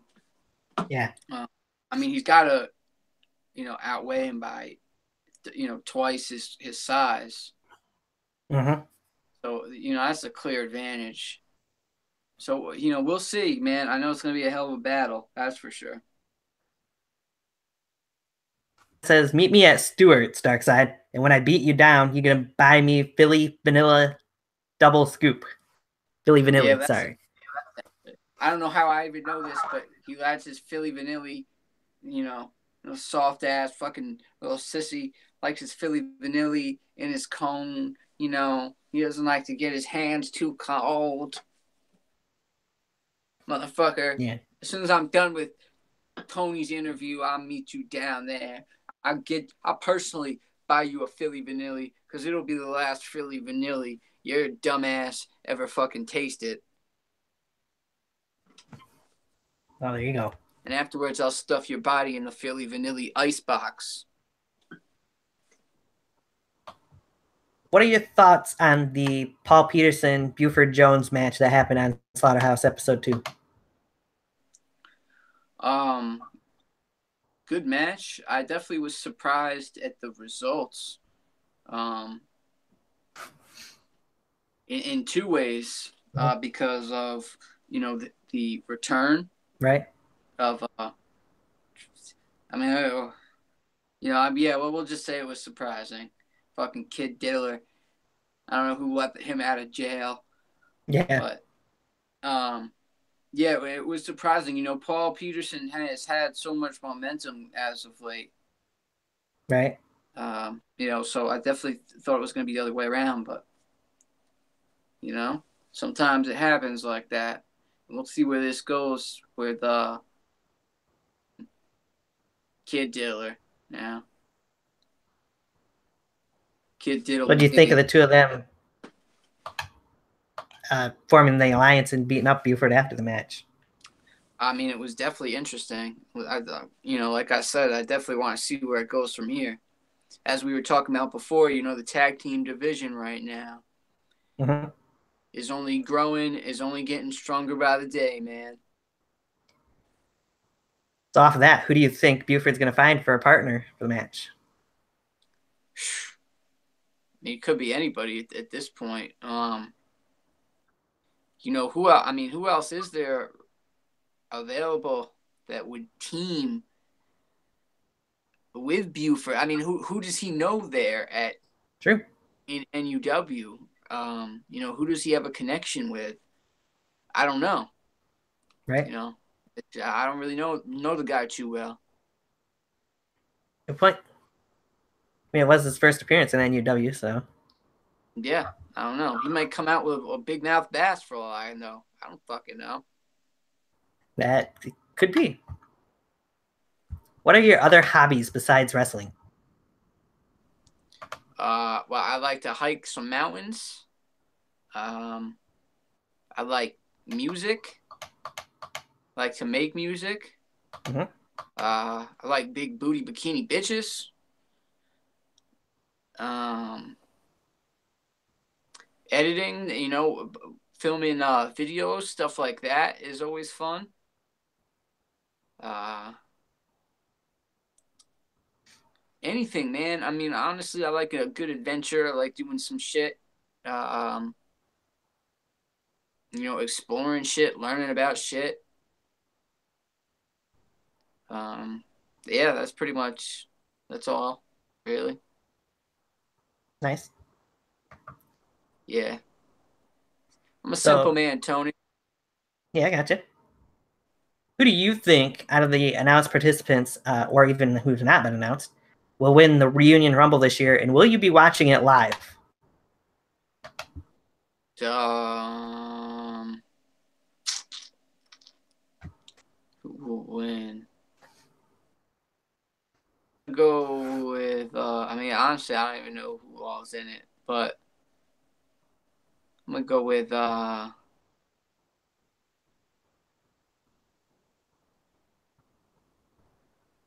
Shadowgram. Interesting pick. Shadowgram. Sure, why not? Over my man, Shadowgram. There you go. Follow-up question for it was, will you be watching it live when they air it? Oh, I don't know. Maybe. Maybe. Depends on what I'm doing. I hear you there. Got a busy life, Tony, Yep. Don't always have time to sit down and watch videos live when they happen. Right. I hear you. Same here, because I wasn't able to watch Vindication live yesterday because I was at work, so. Yeah. Uh, Sometimes life has, priorities, man. yep. We're grown. We're grown. Yes, sir. Got babies and shit. I So don't. Navon, of course, had to respond to what you said. Oh, yeah, well, I'll buy you barbecue pizza and slap you sideways with it, and then stomp you down with my boot and mix the barbecue sauce with your blood. So, they'll probably make it taste better. I've tasted my blood and it's delicious. Right? Especially mixed with some barbecue sauce. Ah, They could bottle that shit and sell it. Yeah. At the airport. $18.99 a bottle. Or a jar. Actually, a jar. That's fancier. I feel like you could charge a little bit more money if it was a jar. $21.99. Go on it. Next question. Right? Next question is, what is the most disgusting thing you've ever seen? Jeez. I don't know. Man. I've seen some disgusting shit.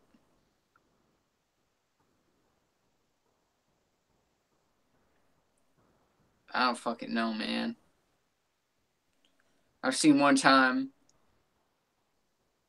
at a party, like, these two fucking dudes got mad drunk, right? We were out in the wood. Well, we were out on an island, but it was in the fucking woods. So there was a tent. These two dudes got fucking drunk as shit. And so we put both of them in the tent. And they both started fucking throwing up. And they were like throwing up fucking constantly, throwing up all over each other in the tent. They were like rolling in it and shit. Then somebody went to go fuck with them, and he fucking pissed on them. And told them he told them that he was pissed. He told the dude that he was pissing on himself. Like the kid, that he was pissing on himself. And the kid fucking just got up out of the tent and fucking dove in the lake and fucking started swimming home. And we thought he fucking died, but he ended up fucking living somehow, making it. Nice. And just like he was fucking sleeping somewhere, but like he just fucking slept on the side of the fucking lake. Wow. Yeah, it was a fucking crazy night. Sounds that way. So another question sent in, what is your worst customer service story, either as a customer or an employee? I could tell you my best customer service story. Sure, let's go with that too. So I used to be a delivery driver, a pizza man. And this one time, the fucking asshole, these people used to always call from this motel, this fucking cheap-ass fucking rundown motel. And they'd always just tip 50 cents. You know what I mean? And gas ain't fucking cheap, man. Like, come the fuck on. You gotta do better than that. And so, these motherfuckers, I brought them their order and shit, and I'm knocking on the door, nobody's answering, and I'm fucking waiting there and shit. It's Friday night, and time is money in that shit. You know what I mean? You can't just be sitting around on a fucking 50-cent tip for 45 fucking minutes. So I'm calling my boss, and I'm saying, hey, man, these motherfuckers aren't answering. He's saying, go to the front desk and try to track them down. And I'm like, yo, man, I don't get paid for this. This ain't my fucking description. Yeah. So I'm sitting there and I'm waiting and I'm getting pissed off. And I start eating their fucking wings. I fucking eat about 3 or 4 of their wings. And then I fucking go back to the my job. And I bust in the front door and I take the order and I say, my man Miguel was working the front desk, working the oven. And I say, Miguel, if these motherfuckers call, tell them I taxed their shit. And I grabbed the next order and I took it to the next delivery. And then by the time I came back, my boss, Miguel, had called my boss and told him what I did. And my boss was waiting to talk to me. And he said, what'd you do to that order? And I looked him straight in the fucking eye and I said, I taxed their shit. And he fucking started laughing. But he said that he came in there to fire me on the spot. But I made him laugh, and he was like, don't you ever do some shit like this again. And like 2 weeks later, I ended up doing not some shit like that, but there ended up being an issue where some guy was talking some shit over the phone, over some shit that he fucked up. He gave me the wrong address, and then he made some comment about, oh, my shit, you better not bring my shit back here cold. And I fucking flipped the fuck out on him. So...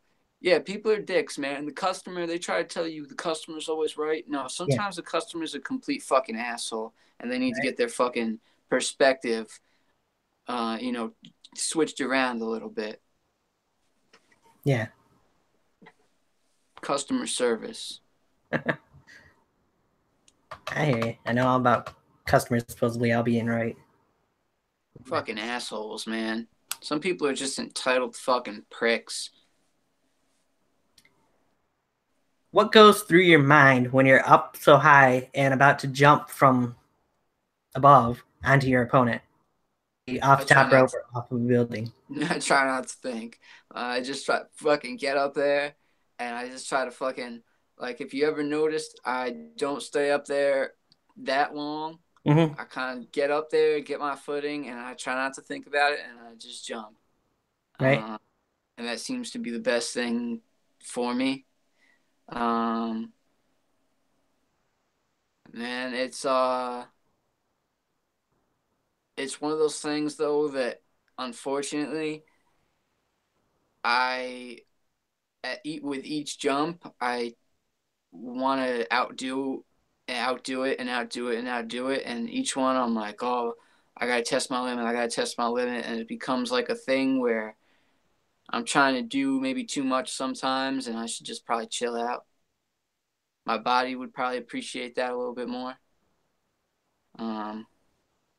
So it's something I gotta think about. I probably am gonna try. I mean, I don't want to give anything away or spoil anything, but I got a few big jumps left in me, but I'll probably try to tone that down a little bit going, Gotcha. Forward. Yeah, probably be for the best. Yeah. So Navon actually sent in a couple questions he wanted me to ask you as well before we went on the air. Good. They better be good. Better not be some bullshit. Yeah, they're decent. What was the weirdest habit you had as a child? The weirdest. The weirdest.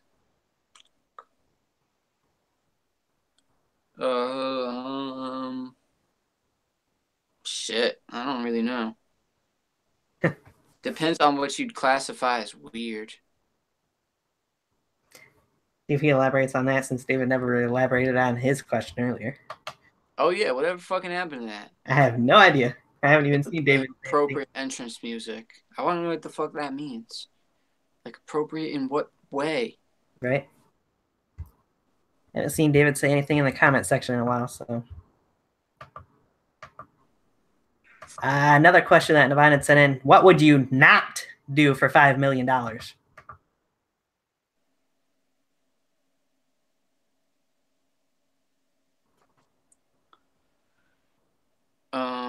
Get fucked by a horse.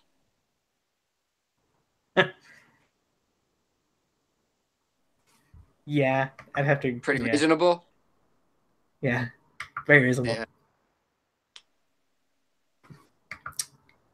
Yeah, you might need an elaboration on this as to why, but he also had asked, do you follow the BYW memes page on Instagram?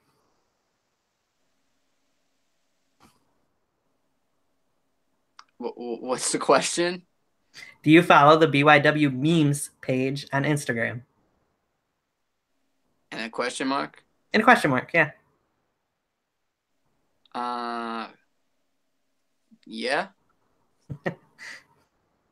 It's good. That was just his question that he sent in. So, who asked that? Navon, you're a fucking retard, dude. He says, good answer.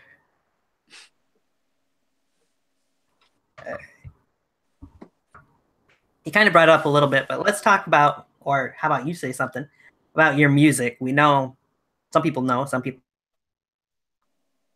but he had a little bit of an experience when it comes to music wise. Yeah, I mean, I always, when I was in high school and stuff, I started writing, and I always, I always made music and stuff. It was something I did a lot when I was younger. I focused a lot on when I was, I used to do it a lot more than I do it now. I used to do shows and stuff. and I'm kind of starting to get back in the swing of things. And but for a while I just was kind of discouraged. Hip hop in general is just not what it used to be, and just kind of fucking sucks now. And not all of it, not everything, but a lot of what people want to see or what's going to sell to, people booking shows and promoting shows and shit like that, selling tickets. They want to, they are not looking for the real shit and good hip hop. They want, that newer shit, mumble shit, or whatever the fuck it is. Right. And I'm not about making that shit. Gotcha. But yeah, man, and I definitely there's links. I have a YouTube page and I have a SoundCloud too. Definitely could fucking put those links up on my Twitter or some shit if people want them. Yeah, we I can think they probably put them in the actually are description already page. up, right? Actually, I think my They might be. SoundCloud is on my Twitter. Could be. All right. Riley Bates has a question. He's pretty honest in this. He says, "Hey, I'm sorry, I don't watch NUW." He says, "But can you describe what your finisher is?" You should watch NUW yes, first and foremost. That's the first thing. Agreed. My finisher is a basically just a tiger driver. First and foremost, that's basically the easiest way to describe it. I call it the twisted mind. If you haven't seen it done to perfection, you can watch me do it.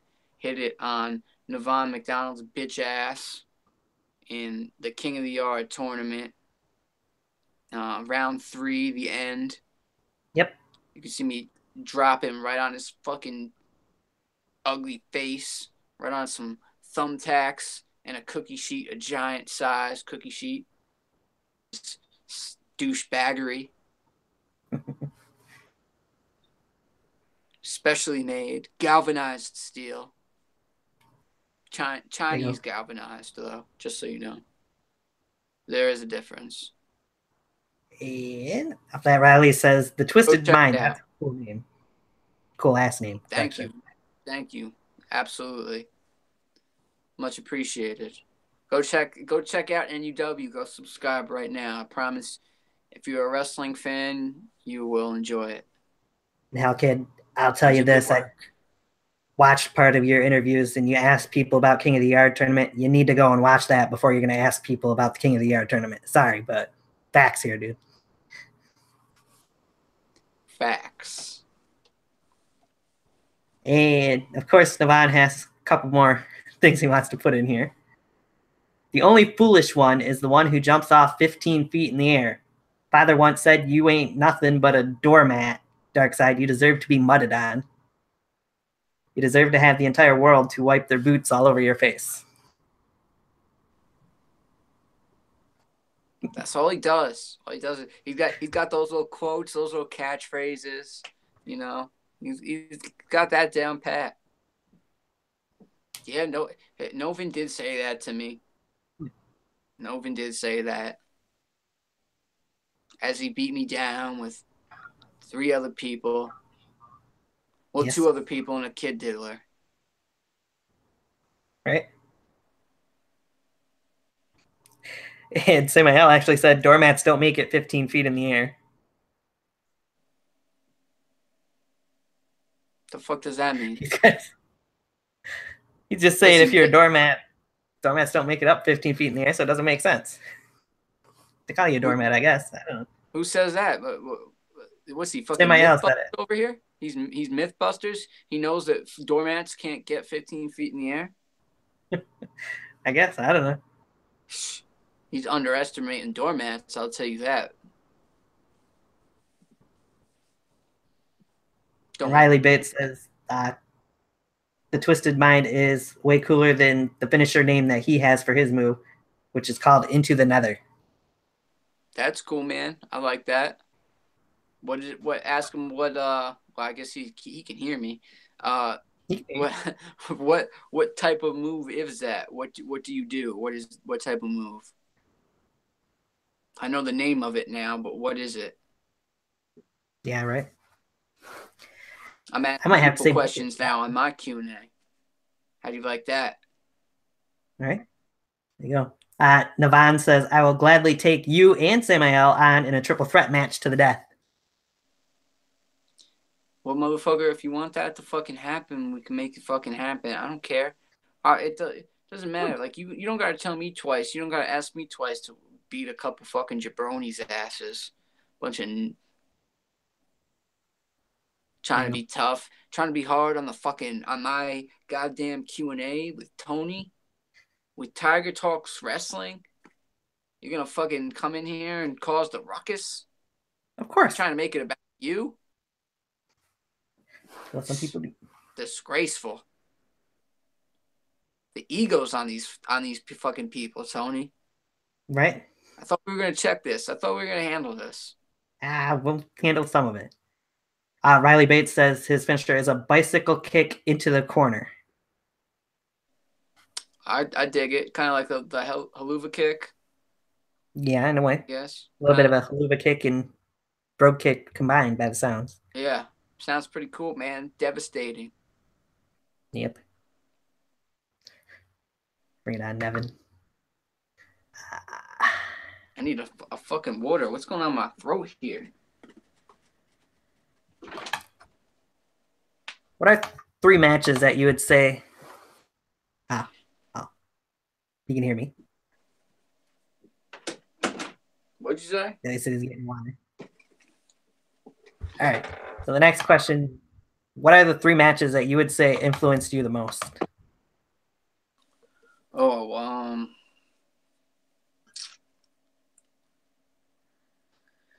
I mean, I'd say probably when I went to Madison Square Garden, or not Madison Square Garden, it was at Nassau Coliseum for SummerSlam in 2002. The street fight with Shawn Michaels and Triple H. Nice. That was definitely a fucking amazing match. Like, to watch that in real life was one of the moments where I was like, damn, man, I definitely, I want to do that. And that was pretty inspiring to me, especially Shawn Michaels coming back like that. Like, that was fucking crazy. And to wrestle as good as he did, after being away that long, that was crazy. Definitely. Another one would probably be RVD versus Jerry Lynn. They had a few of them, just like Triple H and Shawn Michaels did. Right. They had a few matches that were phenomenal. But I went to one in Poughkeepsie. I think it was 1999. I want to say, and like Poughkeepsie's literally like 20 minutes away. Yeah. Small little arena, the Civic Center, real small, and it was just a fucking crazy. It was a crazy fucking match to go to, a crazy show to go to, an ECW show. And then my number one match, probably, which is what made me want to wrestle in the first place, and what made me, really fall in love with having a wrestling match or wanting to do a certain style or whatever, was TLC 2. That probably is my favorite match of all time. Yeah. Maybe not of all time, because there's singles matches that I would probably prefer to watch. If there was one match I had to watch, I'd probably pick like a singles match, but that match was the one match where I was like, holy shit. Like, that was the craziest match I've ever saw.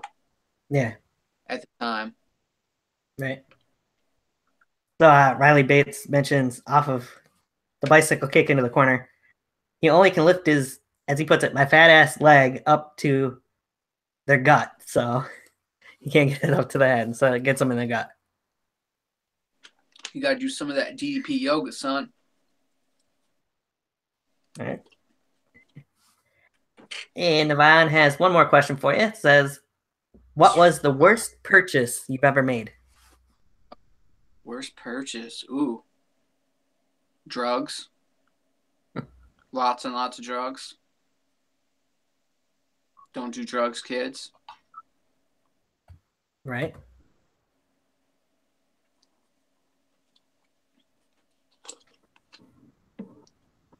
Covered that. All right. So, what are your goals before you retire?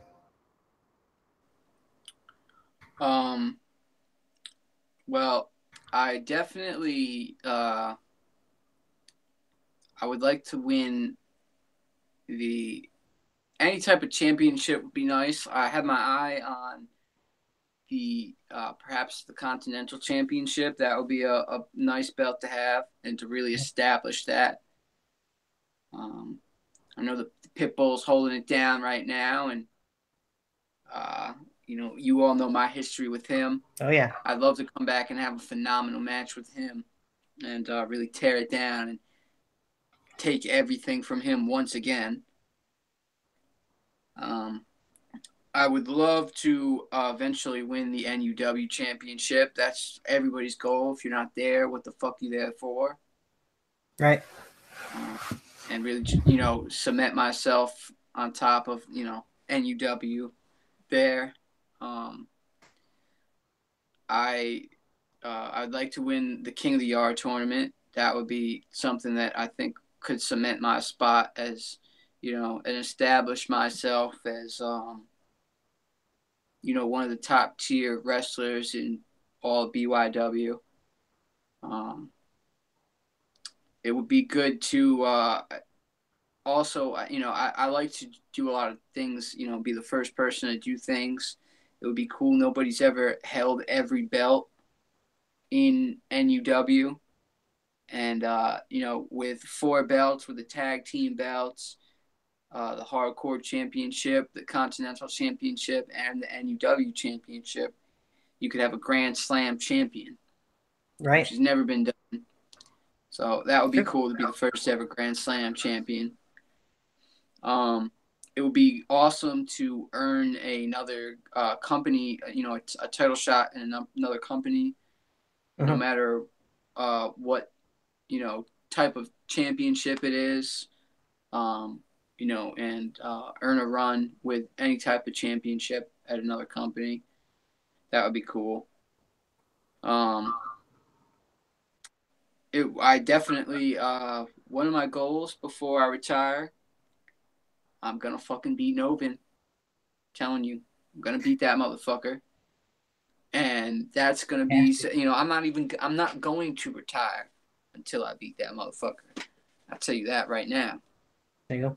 I don't care if I'm 87 years old, and Novin's a spry, young 648 or however the fuck old that motherfucker actually is. Yeah. I'll still be wrestling him trying to fuck him up. But yeah, aside from that, man, I mean, before I retire, I definitely want to travel to as many places as I possibly can.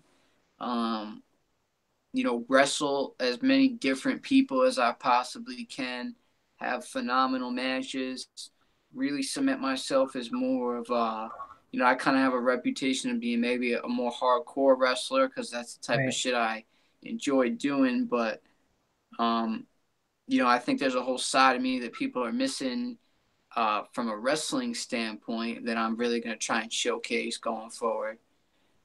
Okay. And just kind of leave a legacy, man, that people remember fondly and, and just remember and look back on and, that they enjoyed watching my matches and all that. I always love to hear when people say, especially about Day of Destruction 2, the match that I had with Novin, that always is awesome to hear that people enjoyed that and, especially the guys that were there live that watched it. They all had a good time. And that's what it's all about, man. Honestly. So I'm gonna follow that up. As we've seen, the 33 guys that were part of King of the Yard this year. If there is a King of the Yard 2, and you could choose one person that wasn't a part of the first one, who would it be and why that you'd like to see partake in the second one?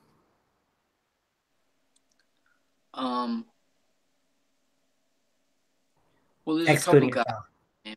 Yeah, there's a couple guys I'll name. I mean, Cage is an obvious choice. Right. And that's why I want to name a couple guys, because there's a couple guys that, maybe aren't so obvious. Like I said before, there's a guy, Mike Damage, who I'd love to see in the tournament. There is a couple other guys, maybe of Rad Hazard. He would be cool to see in the tournament. Guys that are more older guys, from the generation previous to us. Yeah. It'd be cool to see some of those guys come back, and kind of, I don't want to say pass the torch, but kind of give that rub to a couple of the younger guys, and maybe not just go, have them just go over, but do it the right way. It would be cool just to see the guys like that. Matt DeMorris, I know, is somebody I used to watch. But yeah, that would be cool, man. I mean, there's a bunch of guys, honestly, and the younger guys, even I not like I want to invoke his fucking name and get him chirping again, but Sam IL, deserves to be in the tournament. A whole bunch of guys, the guys from LCW, guys from DBW, guys from UWF, guys from what is it? It's NWF. Yep. Adrenaline. Yes. Or is that the name of the show? Is Adrenaline? NWF Adrenaline is the actual name of the company. Okay. Yeah, it would be cool to have guys from there come in. Like, I mean, my vision for King of the Yard, hopefully going forward, is, who knows how many more there'll be. But it would be real cool, man, to have guys from all over come and participate in it, and it become a big thing, or a big deal that people really look forward to and enjoy. Yeah. Now, is there, knowing there was a few guys from NUW in last year's, is there anybody from NUW that you'd like to see in the second one if it happens that wasn't a part of the first one? JJ Cordero, I'd like to see him get a shot in the next one.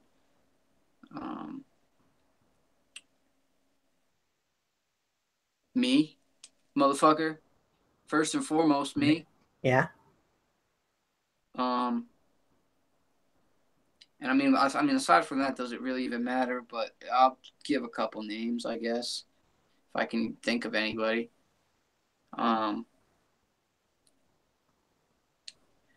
David Lowell, obviously. Yeah. That's a pretty obvious choice. David Lowell.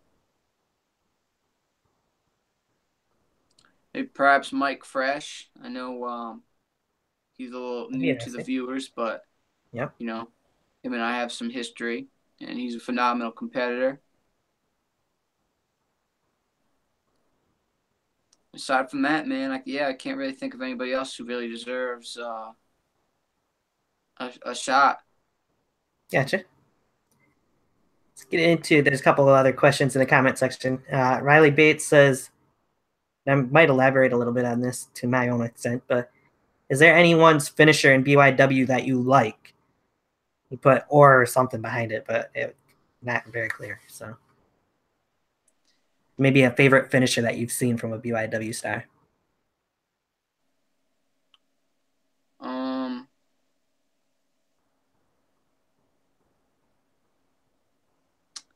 I mean, I can't really say that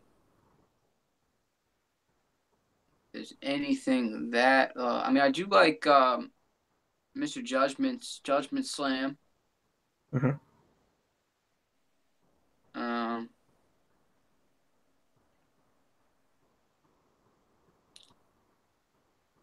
See, I like very unique things. Yeah. Um, I like Johnny Reed's finisher, the Reed DT. Right. It's pretty deadly. Um, yeah, I can't really think of anything that jumps out at me that's that stands out above all the rest, or that isn't something that you'd see on WWE every week. Right. Of course, one person has to say something about it, and obviously, my Scarlet Ripper from Samuel.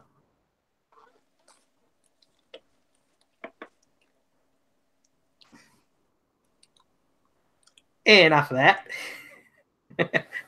that's your response to it. So, Devon says, "Okay, I'm settling down for the last question. What was the most unusual but fun experience you've ever had?" In general? In general. Oh man, I don't know. That's hard to you're trying to sum up a man's life. Spur of the moment right now. The funnest, most fun, unusual time. Pretty much any time I've had has been a little bit unusual if it's been fun. I don't know, man. That's a hard thing to answer.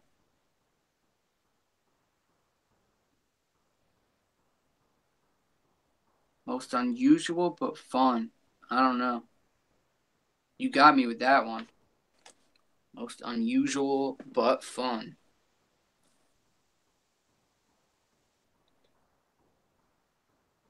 I mean, it would have to be like a party somewhere where, I mean, one time I fell asleep on a jungle gym, and I woke up and I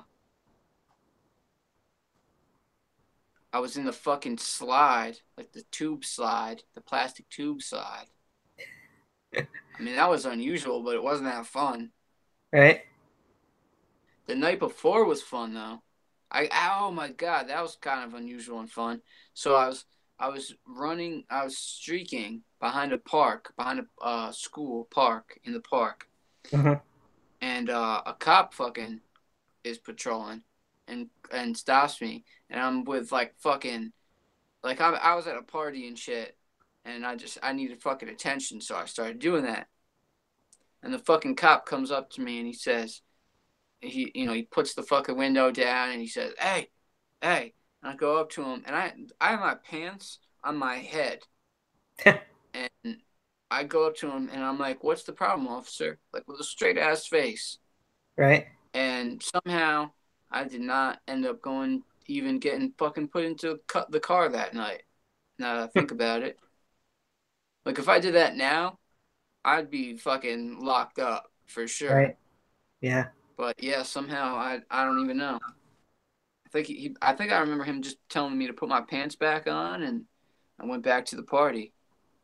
I don't even think what the fuck.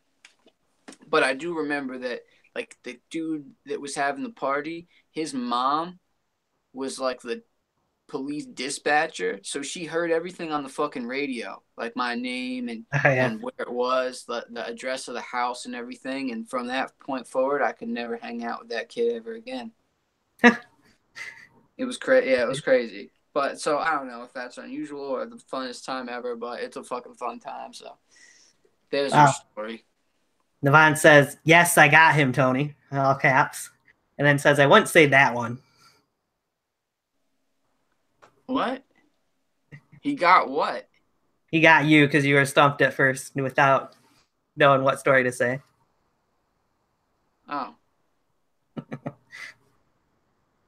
Big accomplishment. Oh God, you got me with an unusual fucking most unusual fun time. Oh shit. Meet me in a match, motherfucker. Last time I saw that punk ass motherfucker, he just had his face in a bunch of fucking tacks, driven from fucking feet in the air, straight down, and he was out unconscious. So, fuck you. Learn how to do a fucking leg drop. Riley Bates says, Pepsi or Coca-Cola? Coca-Cola, but fuck all that shit, man. I recently decided I can't be drinking fucking soda no more. Fuck the soda, fuck the fast food. I gotta stick to it, man. I gotta be a machine this upcoming fucking season. There you go. You'd put behind it in parentheses. I'm guessing you'd say Coke. Why would you say that? Good question. Oh. Who asked that shit? Riley Bates. Bates. Riley Bates. All right. Keep your comments and questions coming, guys. I think we're winding down. I got all my questions that were sent in. Alrighty, done. Check here.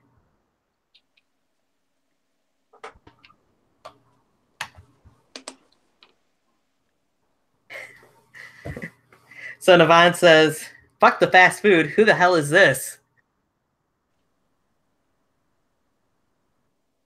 What? Navon says, just because your name is McDonald's don't mean you're the authority of fucking fast food. You don't fucking know me, motherfucker. I'll eat what I want. Oh, I was going to mention something. See that? This is my third bottle tonight during this interview. I was going to mention something that he said in his little spat there that he's having in the chat room with Samael. Navon said at one point, I would love to shave you and DarkSide's head bald, motherfucker, and then y'all turn into that thing from the Lord of the Rings. The thing from the Lord of the Rings. Really? Really? Really? How dare this motherfucker? Alright, you bitch ass motherfucker. You Philly vanilla ass having motherfucker. You really want to fucking go there? We'll be seeing each other soon. I can promise you that. We'll be seeing each other soon. I don't even give a shit about Samael. I'm gonna be seeing fucking Navon real fucking soon. I promise all you. Stay tuned. All right. There will be a part 2 to this. Okay. So Riley Bates says, how many times would you want to be # King of the Burger Kings, Navon? I'd say 100 times. I mean, that would be kind of light, I would think. You're selling me a little short there. Just a little? Quite a bit. I thought so. And Navon says, meet me at midnight at Stewart's. What the fuck what are we, the fucking greasers, motherfucker? Meet me behind Stewart's at midnight. Like, what the fuck is this? We gonna have a rumble? It's fucking cats. In street clothes. We ain't cats, motherfucker.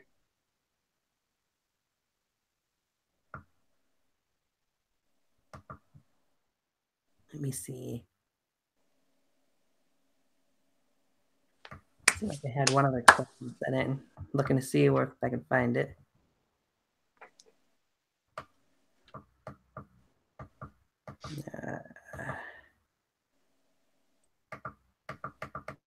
Goddamn jabronis. Have you noticed that you are on one of those memes that they have for the BYW memes channel on Instagram? Yeah. I don't fucking get it. Something about dirty motherfuckers. I don't fucking get it. I don't get these memes, man. I don't do the memes. Tony, you're fucking greened out again, bro. Can't be going green on me, man. You go green, you don't come back. Come back, Tony. Don't be green, man. The fuck? This is now the Dark Side show. Dark Side Talks Wrestling. Next Thursday, I'm going to be having my guest, Wilson. His name's Wilson. He'll be debuting soon. Check him out. Whenever Tony wants to come back now, anytime now, we'll be checking back in with him. Now it says a second Tony has joined the chat. Welcome back, Tony. Welcome to Tiger Talks Wrestling. Yeah. Sorry about that. My internet connection, for some reason, on my computer just decided to take a crap there for a second. It gets windy up there in Michigan. I don't think it's all that windy out today, but yeah, still anyway. I'd seen the chat room as I was losing that there on my tablet, so that's why it doesn't make sense. It was internet connection gone on one tablet or on one computer, not the tablet. But anyway. Strange, man. Science. Yeah. Yep. Navad did say to tell you that he's dying of laughter. Good. As long as he's dying, I don't give a shit how. Yeah, and him and Samael and Riley Bates are just arguing about stuff anyways, otherwise, so. Let them argue. Sometimes it's just better to let the retards stare at the shiny shit, you know what I'm saying? I hear you. It's better for us all. So, once we do see the Dark Side return in NUW, knowing that Novin's no longer around at the moment, who do you think would be your first target?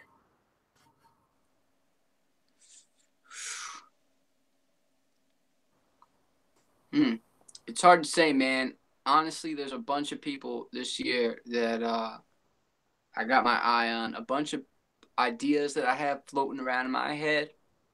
You know, I'm not sure exactly which way I'm going to lean. You know, I definitely know I want some gold, baby. Definitely know that. Which gold I'll be after, time will tell. Maybe the opportunity, you know, will speak for itself. But yeah, I definitely know I want some gold this year. DarkSide's got gold fever. Very nice. There's a lot of guys I want to mix it up with this year for sure. You know, even, you know, guys on proving ground. You know, you had Stryker on the other night. I'd love to get in the ring with Stryker. Victor Van Puss. I'd like to get in the ring with Victor Van Puss. Who else? Zach Romig. Definitely Zach Romig. Yeah. Who else is there? It's gotta be some people. Even you know what? Even Jay Madness had a fucking skull of his dead dog. Mm-hmm. He had a good match against I believe it was MP3, I think. But yeah, any of those guys, man, I'd love to have a match with them this year. Nice. So since you brought it up, what is your overall opinion of Proving Ground so far? I think it's good, man. I mean, it's a good concept. Definitely a good concept. You know, it's good to see some guys come out. I think that there's definitely a lot of good guys, good talent on there. Mm-hmm. You know, and for sure, you know, it could be real good going forward, I think, for all of well, I don't want to say all of, well, yeah, all of backyard wrestling, but NUW specifically. Yeah. Of course, we're seeing a little bit of a crossover between those guys from Proving Ground onto NUW programming now, too. Yeah, well, of course, you're going to see that. You know, sometimes the guys from Proving Ground, you know, they need to get called up, you know, test the waters a little bit, you know. They're not all going to get it, you know, right away, but right. You know, eventually, I mean, there's going to be bright things for all those guys. You know that. They keep working at it. They keep showing up. Definitely.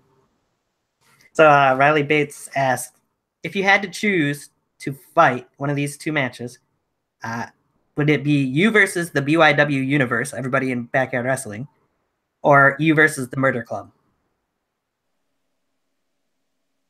What the fuck? It's his question. I'm just reading it. Me versus the Murder Club. To which, of course, somebody else said the Murder Club would murder you. Okay, motherfucker. I mean, I at least know I'm taking some of you ugly bastards down with me. There you go. So what do you think of seeing Everett Creed pop up in NUW as part of the Murder Club? Excellent, man. I mean, the fact that he's part of the Murder Club, or the fact that he's such a fucking douche by doing such a despicable thing. Right. You know, it is what it is, but it's good to see Everett Creed. Anybody from UWE showing up, or anybody from anywhere really. Most places, it's good to see them show up in an NUW or Proving Ground show. Yeah. So they're getting quiet. I'll give you guys a couple more minutes to ask any more questions. Anything else you want to touch on here, music-wise or your career-wise in Backyard Wrestling? Yeah, not really, man. I mean, only to say that this year, definitely with what I have planned, like I said, I already have a lot of ideas that are running through my head. I got some good ideas, and anybody that wants to make some magic this year, I'm all on board as long as you bring the right shit, the right attitude, and, you're willing to work and shit. And, I think that anybody that I mix it up with, we have the potential to steal the show. Okay. That's my mentality. I don't mean to step on anybody's toes, but yeah, I'm trying to have the best motherfucking match. Or at least a match that, not the best match, but at least a match that people are talking about and that they enjoy. And, that's my goal every time. So right. I do what I want to do. I do what I have to do that. And, anybody that wants to step in the ring and make magic with me, let's do it, man. I'm all for 2018 this year. All right. And Riley Bates says we kind of touched on it a little bit, but not too much. What did you think of AK-47 and Navon's feud throughout the King of the Yard tournament? I mean, I didn't think it was right. I mean, obviously, I didn't think it was right, man. It was fucked up. This man got beat fair and square a few different times. 3. And still couldn't take it. Still had to come out there and try to, pick on AK-47 and fuck with him. And, so clearly I did what I did. And, the motherfucker got what was coming to him. Right. Son of a bitch. Philly vanilla ass, soft ass, paper towel ass motherfucker. Okay, so I've asked other people this, so I'll ask you, since you said you definitely want to be a part of it. If there's a second King of the Yard tournament, who would you choose to be your first round opponent? If you had any choice.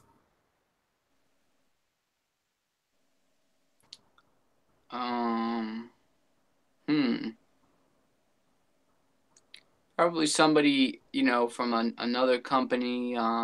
Right. Somebody like Zach Romig, Striker.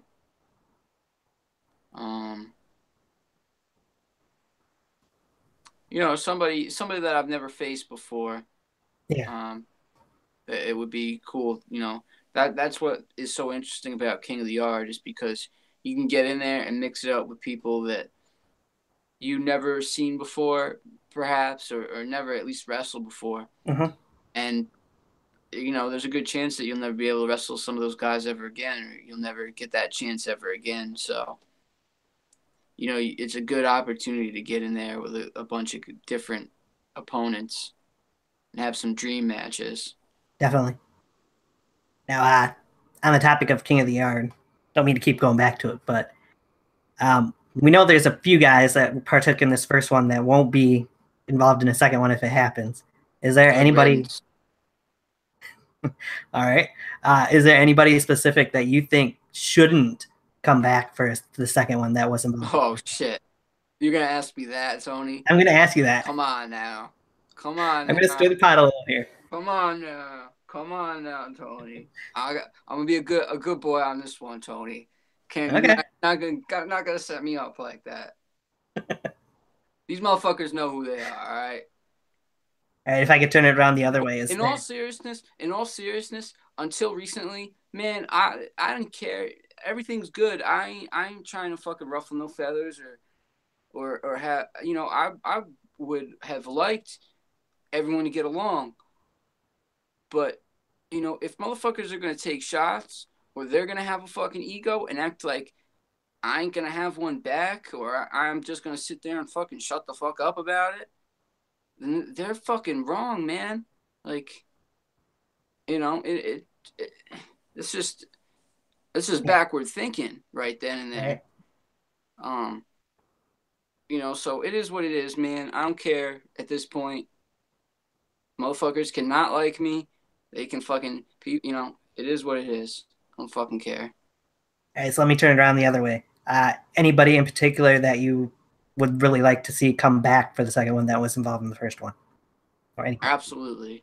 Probably about 80% of those guys, I'd love to see them come back. Some, like Paradox are, unfortunately no longer with us. Tycoon no longer with us. Jordan Oliver probably won't be with us right. at that point. He's moving on to bigger and better things. A few of those guys won't be with us because they've moved on to indie. Ellis Taylor and Charlie Tiger, they're doing their indie thing now. So yeah, I would definitely, like I said before, I'd love to see AK-47 come back. I'd love to see, Mr. Judgment, a bunch of guys from DBW. I think we can make this a great tournament with guys from DBW, the UWE guys, a lot of guys that didn't get a shot last year. Yeah. And, and a bunch that got a shot this year. Johnny Veed, I think, could have a great tournament. Shadow Grim, I think, could have a real great tournament. He had a good one last year. He could have a real good one this year. Yankee, even. There's a bunch of guys that I'd love to see back. All right. Anybody that comes with a good attitude, man, and doesn't have too much of an ego and isn't talking about the whole time about getting buried and all that shit. Like, man, the idea of a wrestling match, is you got 10 minutes or you got however much time. Get your fucking self over, man. Don't matter if you're getting if you're getting pinned or whatever, or what round you're going to or whatever, man. Like, yep. It's fucking backyard wrestling. You come there, you have a good time, whatever. Hang out with it is what it is, man. Yeah. Don't fucking cry and complain about booking and about this and that. Right. You really you're a fucking backyard wrestler. You really aren't fucking shit. So to have an ego like that is kind of ridiculous. I'd agree. All right. Riley Bates did say in the chat room, I'll make some magic with you. All right, man. I would look forward to it. Get your ass out there to King of the Yard. Right. Book it first round. There you go. See if they got anything else there. So I'm sure you probably have seen who all I've had on this show from NUW. If you haven't, I can go through the list pretty quickly because it's kind of short. But is there? Yeah, I pretty much remember. Yeah. Is there anybody in particular that you'd like to see come on in the future that hasn't gotten the chance to be on here yet? Well, I mean, we've already kind of talked about it behind the scenes. I'd love to get JJ Mm-hmm. Pitbull Cordero on here. He did inform me that his Wi-Fi situation might be improving in the near future, so That's good. we'll be in touch about that. I'd love to see Johnny Reed on here. There was talk. I'd love to see. Yeah, I'd love to see that happen. Paul Peterson, I'd love to see on here. Really would. It wouldn't be the worst interview you ever had. I can tell you that. That I agree with, for sure. Let me see who else. I don't really know, man. To be honest with you, you got like the main guys, pretty much. Sure. I mean, this coming season, we've had a lot of guys leave us or whatever. There's going to be a lot of guys I'm sure coming up from Proving Ground that are going to be a little bit more of a mainstay on our main roster. Yeah. And at that point, they might want to come on then or come back on if you've already had them on. Right. I was going to say, well, we could even expand from that, and anybody from Proving Ground that you've seen that's impressed you enough that you think should be given a chance to come on here.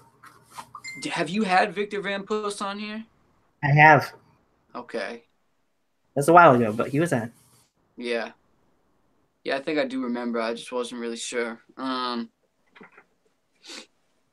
Yeah, I'm trying to think. Ustalo was on here. Yep. The UWE guys that are on Proving Ground, 2 of the 3 have been on here. Yeah. I mean, it would be interesting maybe to see,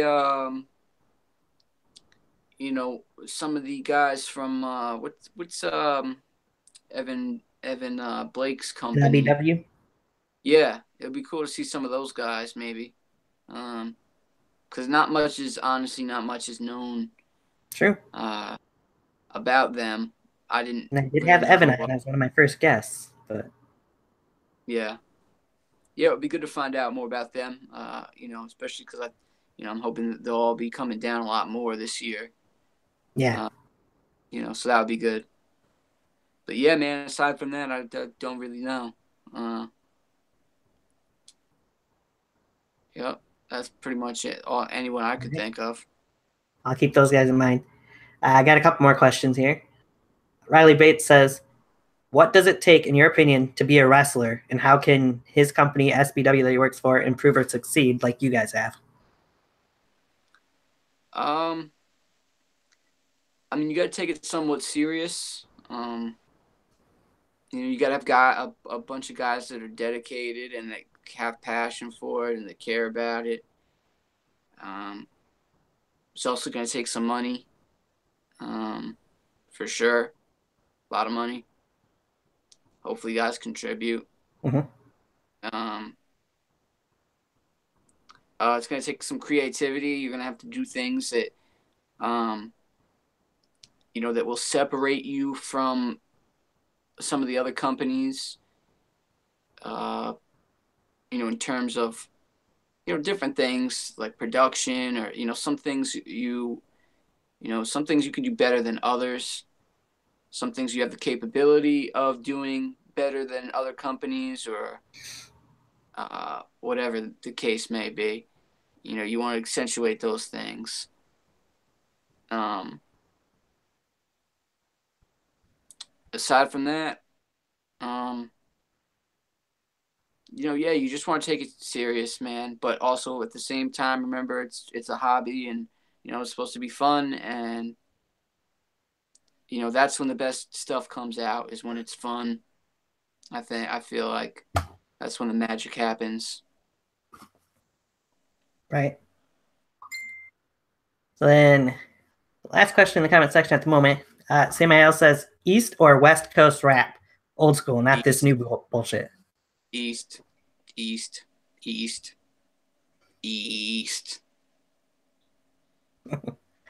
think he says East. East. It goes actually East, South, West.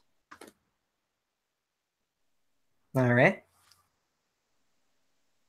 So we'll see if they have any more questions. I'm going to plug a couple things here real quick. And then we'll finish out the show here. Yeah, man. My voice, my fucking throat, man. Fuck. So I've been drinking all this goddamn water. I don't know what the fuck is going on. Right. Killing me. Fucking killing me over here. So, tomorrow night,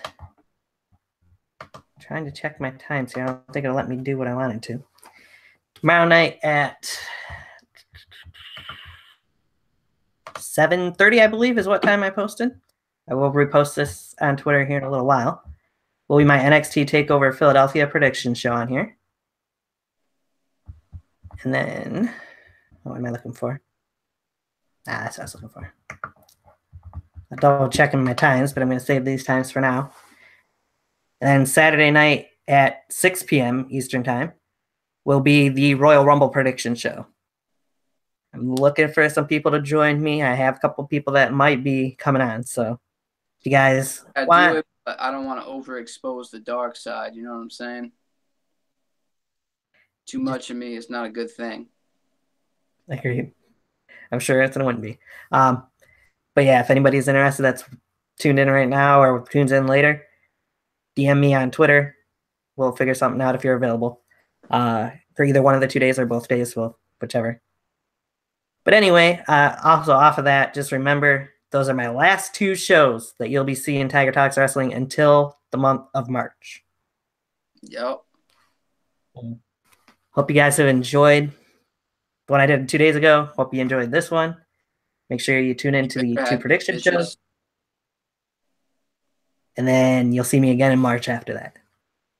And the chat room's still quiet, so I guess they're all out of questions. That's all right. We covered our bases, I think. Pretty much. I give you the last chance to get your last words out. I don't really know what to say, man. Everybody, thanks for watching. Thanks for the support. Thanks for watching Tiger Talk Wrestling. Subscribe to my channel. Subscribe to my Twitter. Fucking, I'll do this little shameless plug on promotion. Subscribe to the NUW channel, first and foremost. Mm-hmm. We have great shit coming. Fucking, gonna have a great year. DarkSide's gonna have a great year, motherfucker. So stay tuned, because it's gonna be some of the most amazing, captivating, magnificent shit you have ever laid your eyes upon. Tony, quote me on this shit. Gotcha. All right. And fuck Samael. Any last words for Nevon McDonald? Or Novin? I'm about to see him down at the Stewarts with his fucking Philly Vanilli. So I'll let him know personally. Bitch ass motherfucker. Right. So, that being said, thank you once again for coming on. I had a lot of fun here. Hopefully everybody watching did, and you did as well. Fuck you, Tony. Yeah. And somebody else says, fuck you too, Ghetto Mothra. Oh, yeah. Yep. He had to put that out there, of course. He had to know it's coming. Ghetto Mothra, you Bruce Jenner ass motherfucker. Skirt wearing pussy. We're all here to make friends. Not me. I think we right? crossed that boundary already, Tony. Yes, you indeed. Forced me past it. It was your fault. All my fault. I'll take the blame. Your fault. That's fine. I'll take it. But yeah. For that, he is the dark side. Hopefully we'll be seeing him sooner rather than later back on NUW programming. Who knows? Can't promise nothing. That, right? besides that, this has been Tiger Talks Wrestling with the Dark Side, Q&A wise. And we'll catch you guys tomorrow night. Peace.